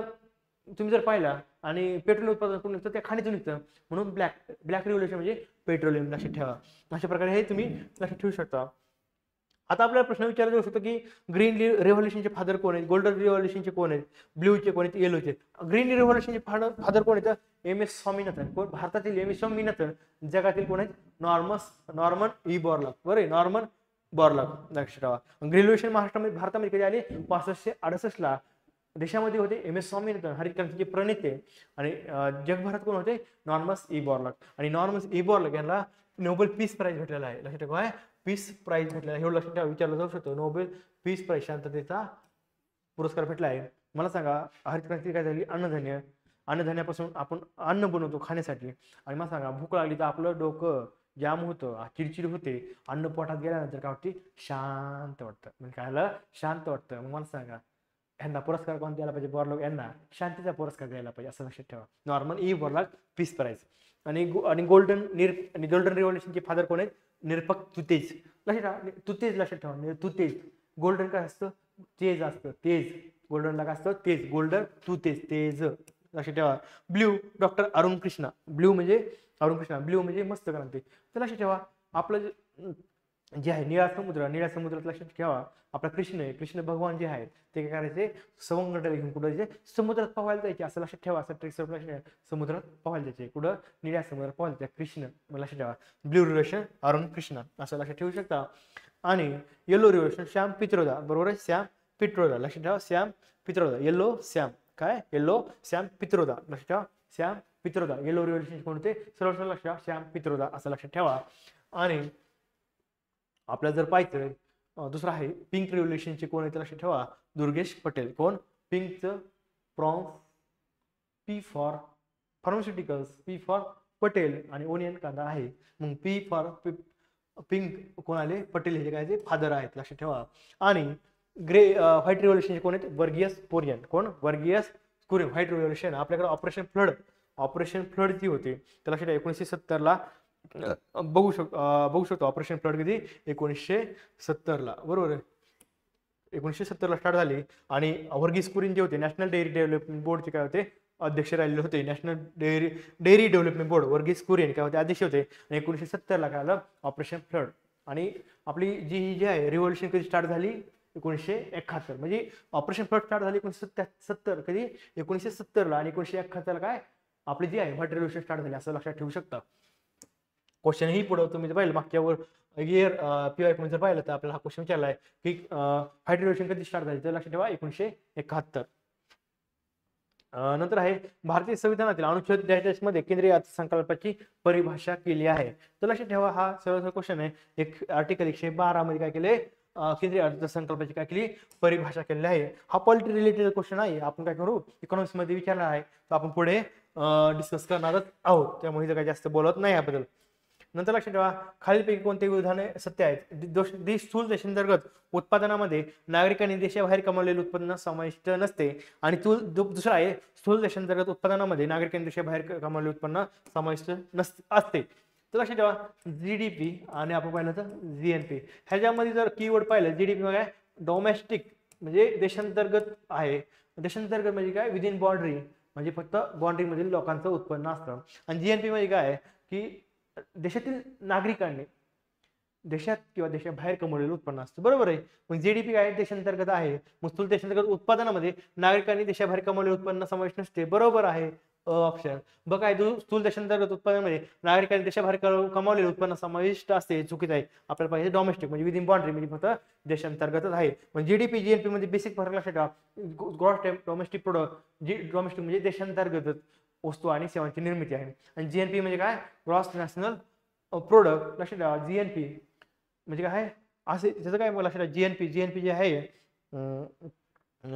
लक्षात ठेवा GNP GDP म्हणजे काय देशांतर्गत आणि GNP काय कीवर्ड सांगितला होता नागरिकांनी कमवलेले उत्पन्न देशात किंवा देशाबाहेर असं लक्षात ठेवू शकता. मित्रांनो कधी कधी माझ्याकडनं फ्लो मध्ये एखादी गोष्ट इकडे तिकडे होऊ शकते. 99% सगळं योग्य सांगतोय. कधी कधी फ्लो मध्ये एखादी गोष्ट किंवा फॅक्ट्स किंवा काही कन्सेप्ट सांगताना थोडं इकडे तिकडे होऊ शकतं. त्यामुळे तेवढं समजून घ्या.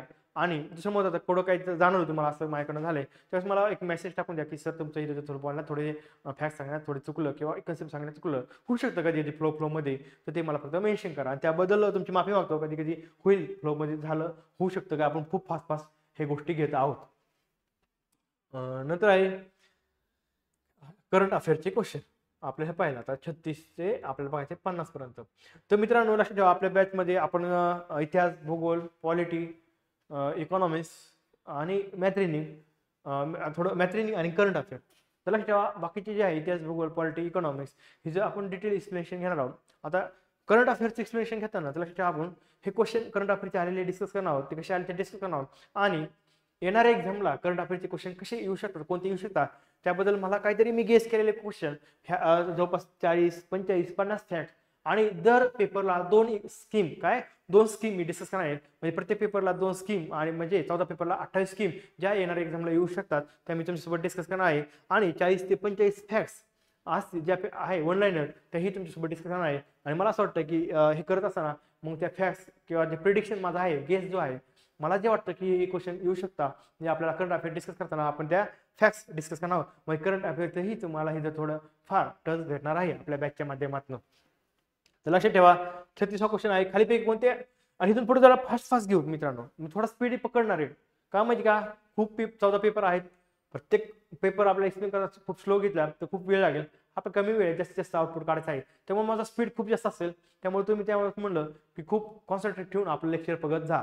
तर लक्षात ठेवा खालीपैकी कोणत्या अंतराळ संशोधन संस्थाने भूगर्भातील पाण्याचे सर्वेक्षण करण्यासाठी संयुक्तपणे SWOT नावाची आंतरराष्ट्रीय उपग्रह मोहीम सुरू केली. त्याचं उत्तर डायरेक्ट सांगतो मित्रांनो नासा आणि युरोपियन स्पेस नासा आणि CNES काय नासा आणि CNES काय नासा आणि CNES कोणी कोणी केली एकच मिनिट नासा आणि CNES. आता नासा कोणाची लक्षात ठेवा मित्रांनो अमेरिकेची आहे. इसा युरोपियन स्पेस एजन्सी युरोपची आहे. इस्रो आपली आहे. जक्सा जपानची आहे. आता CNES कोणाची विचार सांगा बरं कोणाची तर फ्रेंचची आहे. कोणाची फ्रेंचची आहे. लक्षात ठेवा CNES फ्रेंचची आहे. तर लक्षात ठेवा हा क्वेश्चन होता अशा संदर्भात तर लक्षात ठेवा दादा, ह्या संदर्भात आपण काय करू, तुम्हाला सांगतो कसं करणार डिस्कशन. प्रत्येक क्वेश्चन आला तो बघणार आणि त्यासोबत 2-4 2-3 2-4 असे काय आपण वन लाईन डिस्कस करणार आहोत. लक्षात ठेवा, फर्स्ट डिजिटल लायब्ररी, आता येणार एक्झामला काही उपयुक्त ते मी डिस्कस करणार आहे. फर्स्ट डिजिटल लायब्ररी कुठं आली इंडियामध्ये, बिलासपूर हिमाचल प्रदेश. काय, बिलासपूर हिमाचल प्रदेश. डिजिटल लायब्ररी मसा पहिले पुस्तक असायचे, फक्त एक बल्ब असायचे, मुलं अभ्यास करायचे. आता डिजिटल लायब्ररी म्हणजे सगळे लॅपटॉप आहेत अभ्यासिकेमध्ये, त्यावर तुम्हाला अभ्यास करायचा. मग डिजिटल लायब्ररी झाली, कॉम्प्युटर आले. पहिले एक दिवा असायचा, त्यावर सगळेजण अभ्यास करायचे. आता दिवा आहे, लॅपटॉप आहे, लाईट बिल कमी होईल का वाढत. मग डिजिटल लायब्ररी बिलासपूर असं लक्षात. डिजिटल लायब्ररी बिलासपूर हिमाचल प्रदेश असं लक्षात ठेवा. इलिव्हेट 2024 scheme for early stage startups कुणी केली, कर्नाटकाने. लक्षात ठेवा, इलिव्हेट 2024 scheme for early stage startup म्हणजे अर्ली स्टेज स्टार्टअप आहे, सुरुवातीच्या स्टार्टअपला जवळपास 50 लाखापर्यंत मदत करण्याचं काम कोण करणार आहे, कर्नाटक गव्हर्नमेंट करणार. कारण कोण, कर्नाटका गव्हर्नमेंट, एवढं लक्षात ठेवा. नंतर आहे फर्स्ट हेलिकॉप्टर अँब्युलन्स सर्व्हिस कुठे आहे, एम्स. कोणी केली, एम्स ऋषिकेश. कोणी, AIIMS Rishikesh. First helicopter ambulance AIIMS Rishikesh. कुठं, एम्स ऋषिकेश. तुम्ही जर पाहिलं असेल त्या भागामध्ये काय होतं की बाबा दरड कोसळणं, महापूर, ढगफुटी सारखं असतं. लक्षात ठेवा, पुढे एअर अँब्युलन्स पहिली, पुढं ऋषिकेश, एम्स. लक्षात ठेवा. नंतर आहे आयुष्यमान भारत प्रधानमंत्री जन आरोग्य योजना. ह्याचं जे हेल्थ कव्हरेज आहे ते किती असं विचारलं असतं, आयुष्यमान भारत प्रधानमंत्री जन आरोग्य योजना, तर वय किती हेल्थ कव्हरेज देण्यासाठी, तर लक्षात ठेवा 70+. किती, 70+. नंतर आहे first zoo certification from Indian Green Building Council कुणाला भेटले, म्हणजे काय आपलं जे झू सर्टिफिकेशन आहे कोणी दिलंय, कुणापासून कोणी दिले, जशा इंडियन ग्रीन बिल्डिंग काउन्सिलने कोणाला दिलंय, दुर्गेश अरण्या झू पार्कला. कोणाचा, दुर्गेश अरण्या झू पार्क हिमाचल प्रदेश. किती, दुर्गेश अरण्या झूलॉजिकल पार्क हिमाचल प्रदेश यांना ते सर्टिफिकेशन भेटलेलं आहे. Honorary officer of the order of Fiji, काय एक पुरस्कार भेटलेला आहे, तो कोणाचा, फिजीचा. कोणाला, लक्षात श्री रविशंकर यांना. प्रधानमंत्री वनबंधू कल्याण योजना कशासाठी आहे, लक्षात ठेवा, प्रधानमंत्री वन कल्याण बंधू योजना कशासाठी आहे, to empower tribal community in India. काय, to empower tribal community in India. आणि नंतरचा क्वेश्चन आहे मित्रांनो, हे आहे फॅक्ट्स आहे, 2.5 मिलियन डियास दीपोत्सव म्हणजे जो 2.5 मिलियन म्हणजे जे दिवे जे असं उपक्रम राबवला होता, पेटवले होते, म्हणजे असं उत्सव साजरा केला होता, तो कुठे गेला होता, अयोध्याला. कुठं, अयोध्याला. आणि त्याचे रेकॉर्ड कुठं झालाय, गिनीज वर्ल्ड रेकॉर्ड झालेला आहे. नंतर आहे हॉसॉंग 90 बॅलिस्टिक मिसाईल कोणाचा आहे, तर लक्षात ठेवा, नॉर्थ कोरिया. नॉर्थ कोरियाचा कोण आहे, तो आहे ना एकदम डेंजर माणूस आहे तो, नॉर्थ कोरियाचा. त्याचा हे राष्ट्राचा हेड, बरोबर आहे. तर लक्षात ठेवा की मला नाव आठवण आहे ते कधी कधी. तर लक्षात ठेवा हॉसॉंग नॉर्थ कोरिया सारखा कुरापती करतो. नॉर्थ कोरिया म्हणजे असा आहे देश आहे की ते असताना एखादा माणूस त्याला काही घेणं देणं नसतं, कोणाच्या नादी लागतो. आणि चांगले लोक त्या नादी का लागत नाही, त्याला म्हणजे हे असंच आहे ते की एकदम गावरान भाषेत शब्द आहे, नंगाड आहे, म्हणजे त्याकडे काही नाही, त्याला काहीच नाही, चांगलं काही नाही, वाईट आहे काही नाही, एकदम कोणाच्या नादी लागतो. मग अशा लोकांच्या नादी कोणी लागत नाही. तसं नॉर्थ कोरिया जगामध्ये कोणाच्या नादी लागतो, हा एवढा. पण लोकांना वाटतं काय त्याच्या नादी लागते. North Korea Hwasong 90. तर लक्षात ठेवा मित्रांनो, एकदा हा क्वेश्चन आलता की हे क्षेपणास्त्र कोणाचं आहे, तर त्यावेळेस एक लॉजिक होतं, information based logic. North Korea south Korea option मध्ये होतं, सिमिलरिटी कोणामध्ये होती, दोघांमध्ये होती. तर लक्षात ठेवा म्हणजे ह्या दोन्हीपैकी एक उत्तर असलं पाहिजे होतं.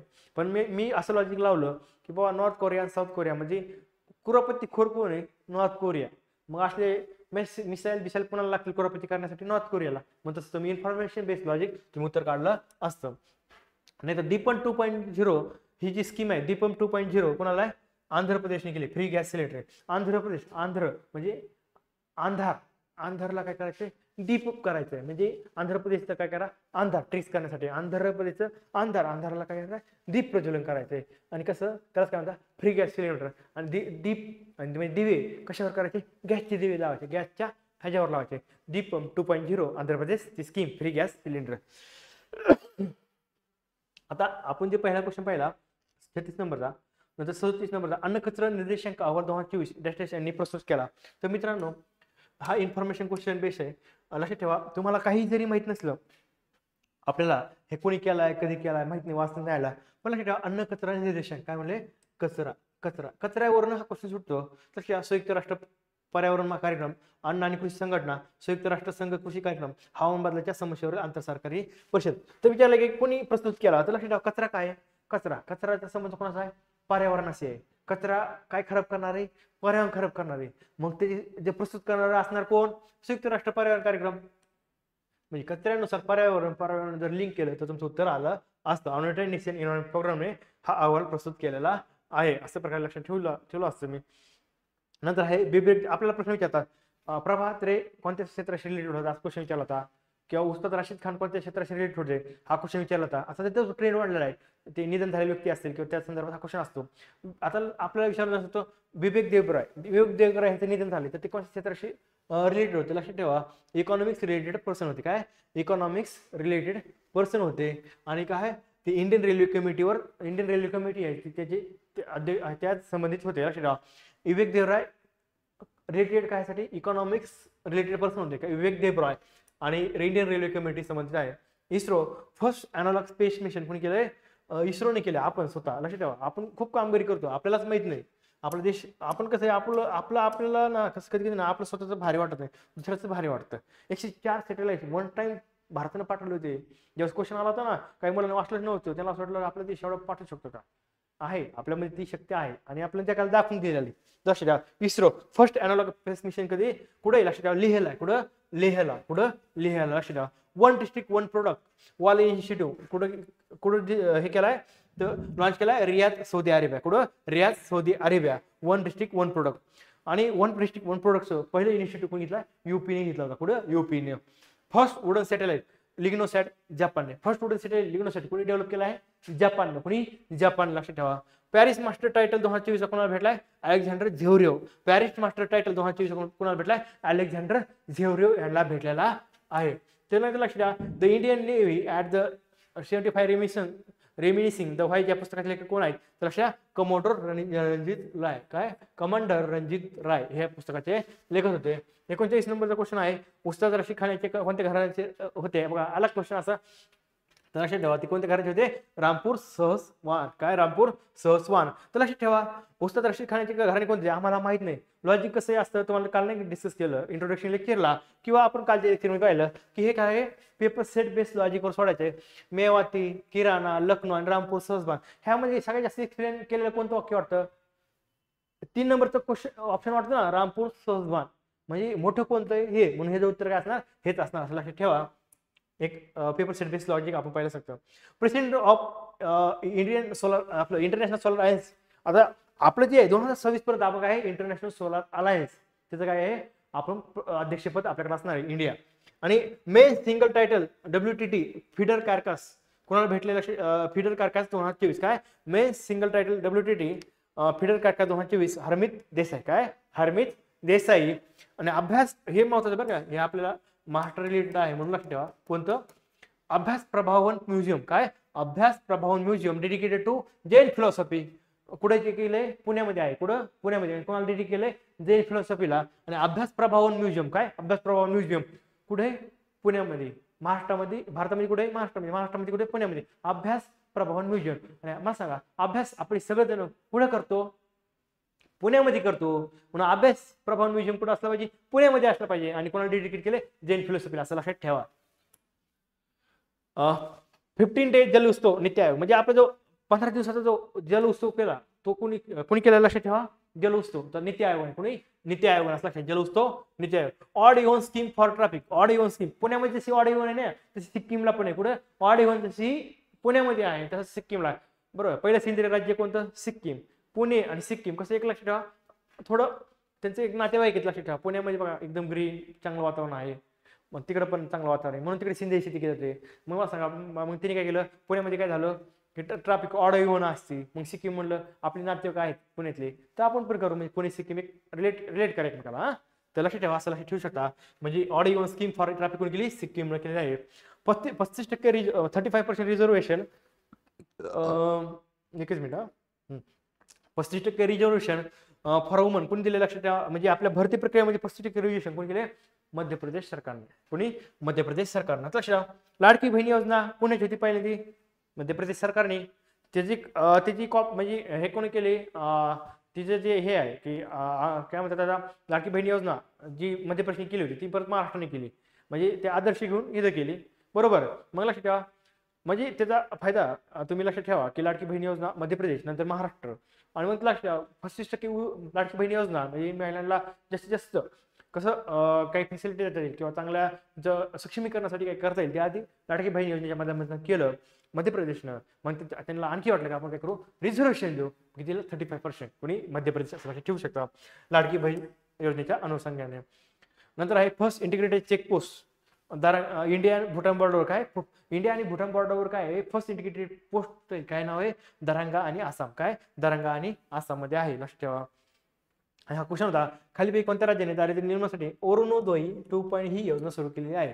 काय अरुणोदय 2 ही योजना सुरू केली, लक्षात ठेवा. काय त्याचं उत्तर काय होतं, आसाम होतं. काय आसाम. आता नंतरचा क्वेश्चन आहे मित्रांनो, सूर्यकिरण ह्या हवाई कसरती करण्या गटाचे बोधवाक्य आहे. मित्रांनो जेवढे जेवढे आपले जे आहेत ना की काय कसरती किंवा हवाई जे आहेत, जेवढे जेवढे सराव आहेत मिलिटरीचे नेव्हीचे, सगळं काय करायचं आपल्याला पाठ करायचं. पुढे आपण जसं जसं रेफरन्स येईल त्यावेळेस आपण घेऊ करंट अफेअर करत असताना. तर लक्षात ठेवा सूर्यकिरण ह्या हवाई कसरती करण्या गटाचे बोधवाक्य काय, सदैव सर्वोत्तम. लक्षात काय, सदैव सर्वोत्तम. लक्षात ठेवा पहिला ऑप्शन आहे. आता पहिले हे आहे काय, ह्या संदर्भातले आपल्याला फॅक्ट्स बघायचे आहेत current अफेअरची.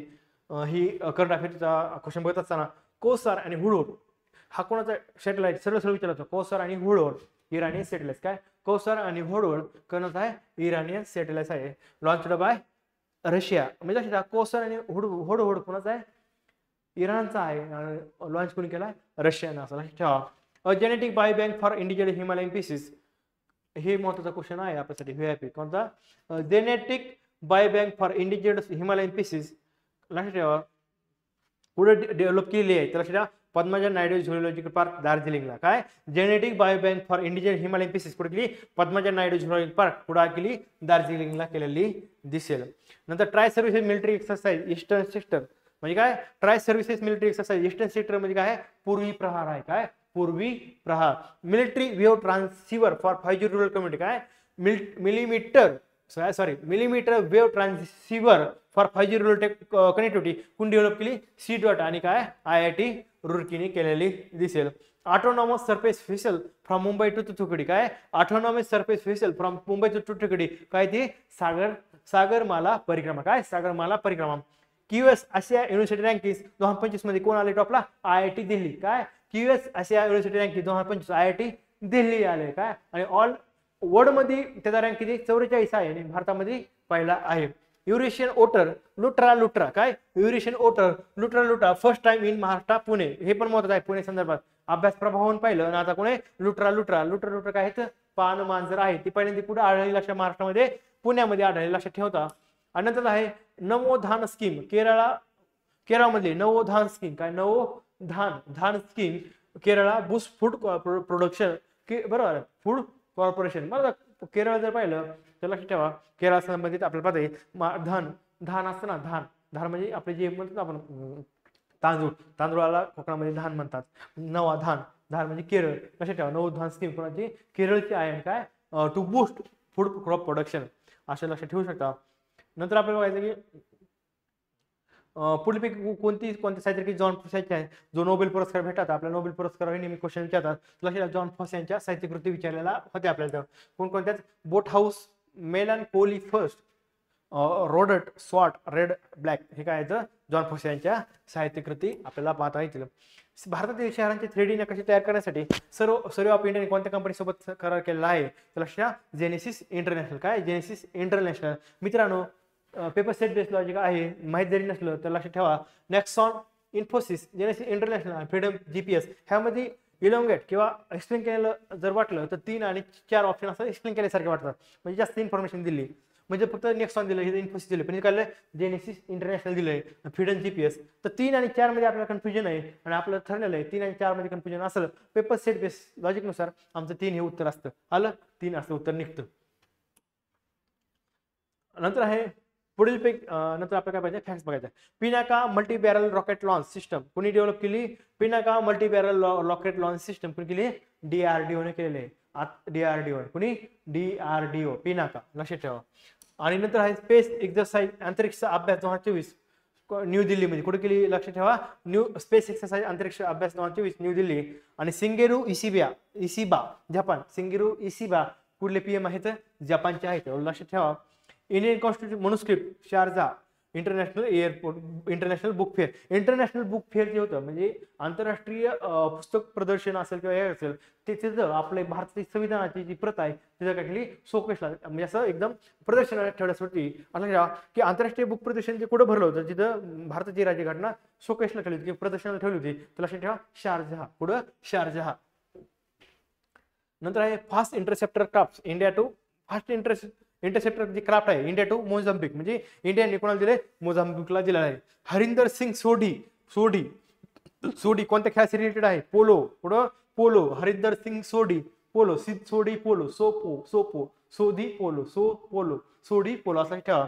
व्हायझर two spacecraft unmanned space probe कोण डेव्हलप केले, Voyager two spacecraft unmanned space probe. मला सांगा अशा ऍक्टिव्हिटी भारी ऍक्टिव्हिटी कोण करतं, नासा करतं, असं लक्षात ठेवा, नासा. आणि नंतर Akash missile India to Armenia. Akash missile कोणाला दिले, इंडियानं. कोणाला, आर्मेनियानं. काय, आकाश म्हणजे आपण म्हणतो आकाश, आरमान.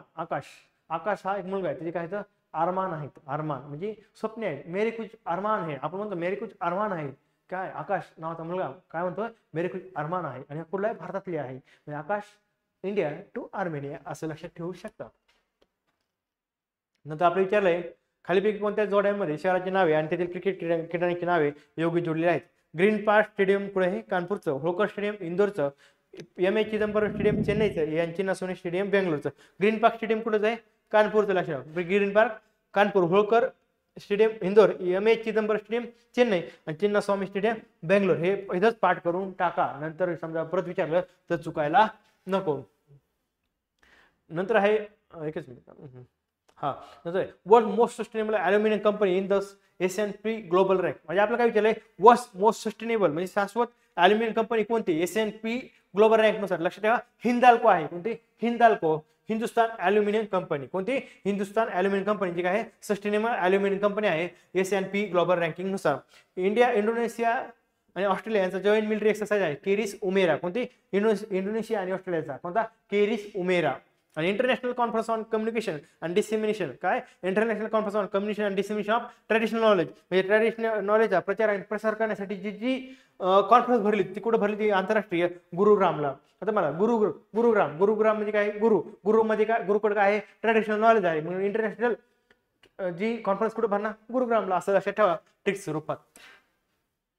बियन गोड सम हे खालीपैकी कोणत्या क्षेत्रात समुद्र आहे, तर लक्षात घ्या जागतिक इतिहास. बघा आले की नाही तुम्हाला, हा ट्रेन सध्या आलाय कोणत्या क्षेत्राशी रिलेटेड होते. आपले विवेक देबराय कशासाठी, इकॉनॉमिक्स रिलेटेड होते. आणि ते एका कमिटीशी रिलेटेड होती, कोणती, रेल्वे कमिटी. असं लक्षात ठेवा.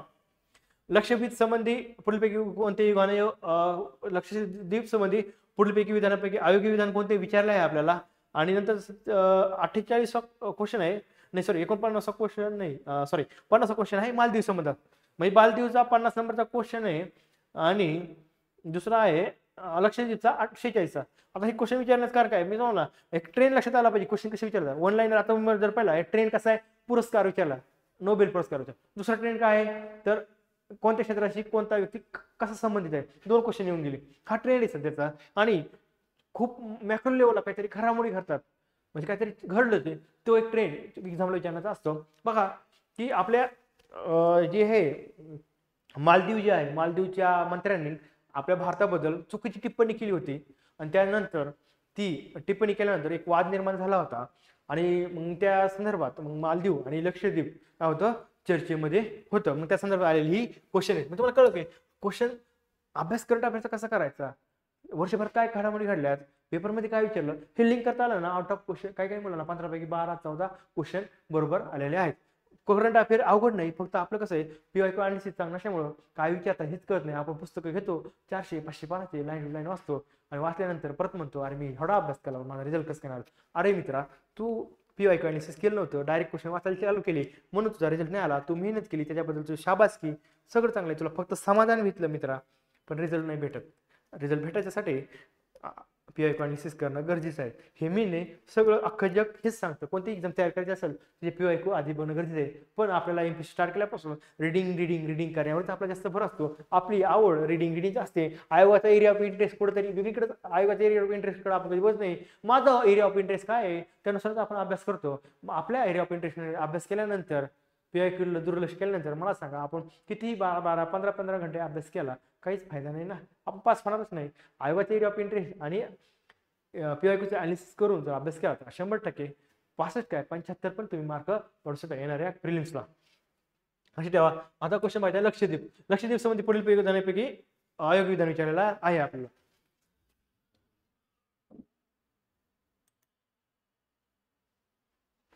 तर लक्षात ठेवा, लक्षद्वीप म्हणजे मल्याळम आणि संस्कृत भाषेमध्ये लाक्षद्वीप होय. नंतर आहे आकारमंशा भारताचा दुसऱ्या क्रमांकाचा सर्वात मोठा छोटा केंद्रीय प्रदेश आहे. या केंद्रीय प्रदेशाचे मुख्य शहर कवरती आहे. अगट्टी ही लक्षद्वीपची राजधानी आहे. तर लक्षात ठेवा, हे जे स्टेटमेंट आहे मित्रांनो, विचारले अयोग्य कोणते आहेत लक्षात ठेवा. लक्षद्वीप म्हणजे मल्याळम आणि संस्कृत भाषेमध्ये लाक्षद्वीप होय, हे बरोबर आहे. आकारमानानुसार भारताचा दुसऱ्या क्रमांकाचा सर्वात छोटा प्रदेश आहे. तर लक्षात ठेवा की आकारमानानुसार भारताचा पहिल्या क्रमांकाचा छोटा केंद्रशासित प्रदेश आहे. त्यामुळे हे पहिला पाहिजे होता, हे काय दुसरं दिल्यामुळे चुकीचं आहे. काय पहिल्या क्रमांकाचा सर्वात छोटा केंद्रशासित प्रदेश आहे. या केंद्रशासित प्रदेशाचे मुख्य शहर कावरती आहे. काय मुख्य शहर कोणतं आहे? कावरती आहे. बरोबर आहे मित्रांनो. आणि ड जो ऑप्शन आहे ड, अगट्टी ही लक्षद्वीपची राजधानी आहे. तर लक्षात ठेवा, अगट्टी नाही तर जे मुख्य शहर होतं कवरती हेच लक्षद्वीपचं काय आहे? राजधानी आहे. तर इथं हे लक्षात ठेवा की लक्षद्वीप संबंधी. नंतर आहे नवीन रामगुलम PM ऑफ मॉरिशस. कोण? नवीन रामगुलम. कोण? मॉरिशस रामगुलम मॉरिशस म्हणजे काय? मॉरिशस असलं का? मॉरिशस आपण कुठं म्हणतो? इंडियामध्ये म्हणतो. मी इंडियामध्ये काय असतो म्हणजे मा कुठे? मॉरिशसला मा करा. मा म्हणजे आई. मा आपण इंडियामध्ये म्हणतो. आणि भगवान राम कुठे? तर इंडियामध्ये. लक्षात ठेवा, मग राम असं लक्षात ठेवा, मा राम असं. नवीन रामगुलम PM मॉरिशस असं लक्षात ठेवता येईल. World first high altitude parasport centre लेहला. World first high altitude parasport centre लेहला आहे. आणि काय ॲनालॉगचं जे पाहिलं होतं ना इस्रोचं, ते कुठे? लेहलाच आहे. आणि world first high altitude space centre लेहला आहे. नंतर आहे केंद्र सरकारच्या कोणत्या मंत्रालयाद्वारे संघटन से समृद्धी हे अभियान चालवले जाते. तर आपल्याला हे जो इन्फॉर्मेशन बेस्ड क्वेश्चन सोडवतो तो संघटन से समृद्धी हे अभियान कोणत्या मंत्रालयाने चालवले? पहिला आहे गृह मंत्रालय, दुसरा आहे वित्त मंत्रालय, तिसरा आहे ग्रामीण विकास मंत्रालय आणि चौथा आहे व्यापार मंत्रालय. मला माहित नाही क्वेश्चन कुठून आलाय, कसा आलाय, मी वाचला नाही, पण मला माहिती आहे संघटन से समृद्धी अभियान, त्यातला संघटन शब्द माहिती मला. आम्ही राज्यघटना अभ्यास करत असताना आर्टिकल 40 मध्ये ग्रामपंचायतीचे संघटन हा शब्द असतो. मग संघटन समृद्धी अभियान कोणाशी रिलेटेड असलं पाहिजे, थोडा सेन्स लावला तर कळतं ग्रामीण विकास मंत्रालय. आता तुम्ही म्हणता थोडा वेळ विचार करायला वेळ असतो का? मित्रांनो, अभ्यास आहे, सगळं आहे, मेहनत करतात, 2-2, 4-4 वर्ष, 5-5 वर्ष मेहनत करतात. मग 1 तासासाठी का तुम्ही हलगर्जीपणा करता? का टेन्शन घेता? शांत डोकं ठेवा ना. तुम्हाला तर म्हणजे टेन्शन घेऊन हलगर्जीपणा करून नापास होणार आहे. रिलॅक्स गेल्यानंतर हे आठवतं कुठं लॉजिक वापरायचे, कुठं इन्फॉर्मेशन बेस्ड क्वेश्चन सोडायचे, कुठं पेपर सेट बेस्ड लॉजिक सोडायचे, कधी असं विचार करायचा. हे सगळं कधी येतं? जेव्हा शांत डोकं असतं तेव्हा. घरी आल्यावर कळतं की अरे हे क्वेश्चन, ह्याचं उत्तर हे होतं, ह्याचं उत्तर हे होतं. काही फायदा नाही.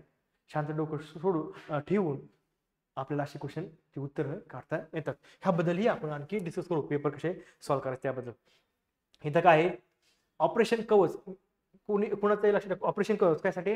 ड्रग्स असतात त्याचा कमी करण्यासाठी आहे. पुढे न्यूज दिली सांगायचं जास्तीत जास्त जर पाहिलं की जे व्यसनाचं प्रमाण जे आहे दिल्लीला बरोबर आहे. त्यामुळे लक्ष ठेवा पुढे मिनस ऑफ ड्रग्सचा धोका करण्यासाठी जे ऑपरेशन कवच आहे ते लक्षात ठेवा. पुढे ऑपरेशन कवच न्यू दिल्ली. आणि तो म्हणजे ऑपरेशन कवच रेल्वे संबंधात पण आहे. बरोबर आहे, रेल्वे संबंधात पण आपण पाहिलं जाऊ शकतं. Operation Dronagiri ministry of science technology. काय? Operation Dronagiri ministry of science technology आहे. द्रोणागिरी म्हणजे काय? लक्षात ठेवा, आपल्या माणसाचं जीवनमान चांगलं करण्यासाठी operation Dronagiri ministry of science टेक्नॉलॉजीने चालू केलं आहे. काय? ऑपरेशन द्रोणागिरी माणसाचं जीवन, एवढं लक्ष, एक लाईन लक्षात, माणसाचं जीवनमान चांगलं करण्यासाठी राबवलेलं ऑपरेशन द्रोणागिरी कोणी? Ministry of science and technology. लक्षात ठेवा. आणि पुढेपैकी कोणी पुंज क्वांटम कण या शब्दाची निर्मिती केली आहे ते लक्षात ठेवा. मार्क रिडियन. काय? मार्क रिडियनने केले. आता इथे एक क्वेश्चन आहे मित्रांनो की आपलं काय लॉजिक होतं पेपर सेट बेस्ड लॉजिक, कोणतं ऑप्शन जास्त एक्सप्लेन केलेलं आहे. तर इथं बघा लक्षात ठेवा, एकिमिओ आणि अनुचेकोव हे एक्सप्लेन केलेलं आहे, पण आपल्या पेपर सेट बेस्ड लॉजिकनुसार हा क्वेश्चन चुकतोय मित्रांनो. मी काय म्हणतो 10 पैकी पेपर सेट बेसिक लॉजिकनुसार 6 बरोबर येतील, 4 चुकतील. मी म्हणणार नाही 100%, पण कुठे ना कुठे आपल्याला प्लस मध्ये फायदा होणार आहे. ऍटलीस्ट ना नफा ना तोटा या तत्वावर सुद्धा आपल्याला फायदा होऊ शकतो. त्यामुळे काही क्वेश्चन चुकतील त्याकडे दुर्लक्ष करा, तिचं प्रमाण पण कमी असणार आहे. मार्क रेडियन आणि पुंज क्वांटम डॉट्स. आता क्वांटम डॉट्स काय ठीक आहे, नॅनोमीटर नॅनोमीटर साईज सेमीकंडक्टर आहे. काय नॅनोमीटर साईज सेमीकंडक्टर आहे. क्रिस्टल लाईट म्हणजे ते काय सेमीकंडक्टर आहे, त्याच्यामध्ये काय प्रॉपर्टी काय ऑप्टिकल आणि इलेक्ट्रिक प्रॉपर्टी आहे. काय म्हणजे ऑप्टिकल आणि इलेक्ट्रिक प्रॉपर्टी आहे. एवढंच लक्षात. क्वांटम संदर्भात काय विचारलं, क्वांटम डॉट संदर्भात विधान लक्षात घ्या. त्यातलं एखादा लाईन अशी आली तर ही लक्षात ठेवा. काय इलेक्ट्रिक आणि ऑप्टिकल प्रॉपर्टीज आणि काय नॅनोमीटर साईजला सेमीकंडक्टर क्रिस्टल लाईट पार्टिकल्स लक्षात ठेवा. असं सहकार किसान कल्याण योजना कायसाठी आहे, फार्म प्रोडक्टिव्हिटी आणि फार्मरचं इन्कम वाढवण्यासाठी आहे. सहकार किसान कल्याण योजना कोणाची, राजस्थानची. कोणाची, राजस्थान. सहकार किसान कल्याण योजना राजस्थानची आहे. आणि आपलं सहज विचारले आफ्रिकन युनियनचे गीत कोणते होते, तर लक्षात ठेवा let us all unite and celebrate together. काय let us all unite and celebrate together हे आफ्रिकन युनियनचं गीत होतं. आणि मालदीव विषयी विचारलंय की योग्य विधानाने विचारले तर लक्षात ठेवा मालदीवमधील लोकसंख्या बहुतांशी मालदीवंशी गटाची आहे. हे ऑप्शन बरोबर आहे. इस्लाम हा राज्याचा अधिकृत धर्म आहे, बरोबर आहे मित्रांनो. आणि ब आहे अधिकृत भाषा अरेबिक आहे. तर मित्रांनो इस्लाम जरी धर्म असला त्यांची भाषा अधिकृत भाषा अरेबिक नाही. काय मालदीवन भाषा म्हणून आहे. आणि काय आणखी काहीतरी शब्द आहे मला आठवण आहे, मग त्यांची ती अरेबिक नाही तर काय मालदीवन भाषा. आणखी तो काहीतरी शब्द आहे मला आठवत नाही, तुम्ही वाटलं सर्च करा, तुम्हाला होमवर्क लक्षात ठेवा. आणि राष्ट्रपती हे राज्य आणि शासन प्रमुख असतात, हे बरोबर आहे. काय मालदीवमध्ये लोकसंख्या बहुतांशी मालदीवंशी गटाची आहे. इस्लाम हा राज्याचा अधिकृत भाषा आहे. राष्ट्रपती आहे राज्य आणि शासन प्रमुख असतात, हे तिन्ही बरोबर होते. अधिकृत भाषा अरेबिक नाही, एवढं लक्षात ठेवा. आणि आता एक लक्षात ठेवा आपल्याला बघायचं, आपल्याला नंतरचा क्वेश्चन आहे. आपण किती पाहिले 49 नंबरचा क्वेश्चन आणि 50 नंबरचा क्वेश्चन बघून झालेला आहे. तर आपले क्वेश्चन सगळे करंट अफेअर्स इथे डिस्कस झालेले आहेत.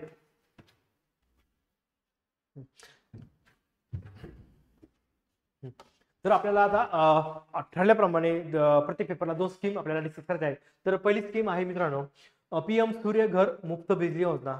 आणि दुसरी स्कीम आहे राष्ट्रीय गोकुळ मिशन. ह्या की UPSCला लेटेस्ट झालेली UPSCचा पेपर होता प्रिलिमचा, त्याला विचारले गेले आहे. तर आपल्यालाही विचारलं जाऊ शकतं PM सूर्य घर मुफ्त बिजली योजना लॉन्च डेट कधी 15 फेब्रुवारी 2024 आहे.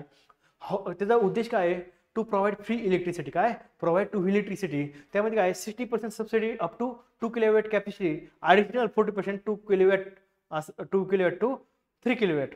आणि लक्षात ठेवा मिनिस्ट्री काय आहे, ministry of new and renewable energy आणि एम्प्लॉयमेंट जनरेशन. त्याचा एक उद्देश आहे RS1 1 कोटी पर मॉडेल व्हील असं त्यांना डेव्हलप करायचं आहे. आता हे थोडं कन्फ्यूज झालं असेल, एक्सप्लेन करतो की PM सूर्य घर मुक्त बिजली योजना कधी आली, 2024ला आली. कशासाठी आली, टू प्रोव्हाइड फ्री इलेक्ट्रिसिटी. मग फ्री इलेक्ट्रिसिटी कशी की आपल्या छतावर काय म्हणजे काय करायचं की बाबा तुम्ही त्यामध्ये काय आपले सोलर पॅनल असतात ते लावायचे. त्यासाठी काय केली गव्हर्नमेंट, काय केली सबसिडी दिली किती 60%. एवढंच लक्षात 60% टू अप टू 2 किलोवॅट. काय 60% टू अप टू 2 किलोवॅट एवढं लक्षात ठेवा. आणि मिनिस्ट्री कोणती, union ministry of new and renewable energy. आणि त्याचा मेन एक उद्देश काय, त्याला पॅनल जर लोकांना आता आपण ही योजना राबवली तर आपल्याला सोलर पॅनलची संख्या जास्त लागेल. आणि सोलर पॅनलची संख्या जास्त लागली तर उत्पादन करायला लागेल. आणि उत्पादन करायला काय लागतील, लोक लागतील, कामगार लागतील. आणि त्यातून आपोआप काय होईल, रोजगार निर्माण होईल. त्यामुळे काय त्याचा एक आणखी उद्देश काय आहे, एम्प्लॉयमेंट जनरेशन. आणि त्याच्यामध्ये काय करायचं, एक समजा गाव घ्यायचं. समजा आमचं गाव आहे XY. पण ते XY गावामध्ये काय करायचं, किती 1 कोटीचा पर गाव, किती 1 कोटीचा निधी द्यायचा. RS1 crore पर विलेज. किती RS1 crore पर विलेज म्हणजे 1 कोटीचा निधी प्रत्येक गावाला द्यायचा. त्यात एक असं एक तरतूद आहे. नंतर आहे स्कीम 2 राष्ट्रीय गोकुळ मिशन लॉन्च इन 2014. राष्ट्रीय गोकुळ मिशन त्याचं काय to scientific conserve and develop indigenous cattle आणि बफेलो ब्रीड्स. म्हणजे काय शास्त्रीय पद्धतीने आपल्या ज्या गाई म्हशी असतात त्या ह्याच्या ब्रीड्स आहेत जे म्हणजे जास्त ना आपल्याला म्हणजे आपण इंडिजिनियस म्हणजे स्थानिक लोकलच्या आणि ज्या एकदम आपलं काय म्हणतात गावरान भाषेमध्ये गावरान जे हे आहे गाई म्हशी त्यांचं काय जतन करणं सायंटिफिक पद्धतीने. आणि त्यातनं काय करायचं, मिल्क प्रोडक्शन वाढायचं, शेतकऱ्याचं उत्पन्न वाढायचं. ह्या गोष्टी ज्या त्यासाठी ते केलेलं आहे. ते कोणासाठी आहे, स्मॉल मार्जिनल फार्मर्स असतील, लँडलेस लेबरर्स असतील, त्यांच्यासाठी आपल्याला हे काय करता येईल अशी ही स्कीम आहे. डबल रिपीट करतो, राष्ट्रीय गोकुळ मिशन 2014 काय करायचं, शास्त्रीय पद्धतीने जनावरांचं काय करायचं आपल्याला जतन करायचं आहे. आणि कोण कोण आहे स्मॉल, त्यामध्ये इन्क्लूड कोण आहे, स्मॉल मार्जिनल फार्मर्स, सीमांत शेतकरी आणि कोण लँडलेस लेबर, भूमिहीन शेतमजूर हे त्यामध्ये इन्व्हॉल्व करता येतील. ते लक्षात ठेवा. 2014ला राष्ट्रीय गोकुळ मिशन आलं आणि 2024ला सूर्यघर मुक्त बिजली योजना आली. लक्षात ठेवा 14-24 10 वर्षाचा पिरियड आहे. हे दोन स्कीम लक्षात ठेवत असताना राष्ट्रीय गोकुळ मिशन 2014, PM सूर्यघर मोफत बिजली योजना 2024 असं 10 वर्षाच्या अंतरानं तुम्ही लक्षात ठेवू शकता. ठीक आहे मित्रांनो, आज आपण इकॉनॉमिक्स आणि करंटचे क्वेश्चन पाहिले. पुढील क्वेश्चन पुढच्या लेक्चरला आपण डिस्कस करणार आहोत. मित्रांनो तुम्हाला सांगतोय की पहिले आपले पहिले सुरुवातीचे पेपर थोडे लेंदी होतील, नंतरचे क्वेश्चन पेपर डिस्कस करताना काही क्वेश्चन रिपीट होतात, त्यामुळे तिथे जास्त आपल्या एक्सप्लेनेशनला वेळ लागणार नाही. त्यामुळं एकच सांगतो की शेवटपर्यंत संयमानं आपले शेवटपर्यंत लेक्चर पहा.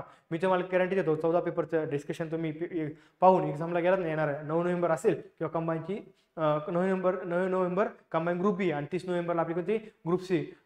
डेफिनेटली सांगतो 65+ आरामात तुम्ही क्रॅक करा. तुमचं अभ्यास आणि आपली ही जी ब्रेक द फेअर बॅच 100% 65+ जाण्यासाठी मदत करेल. ठीक आहे मित्रांनो, थांबा इथंच. थँक्यू.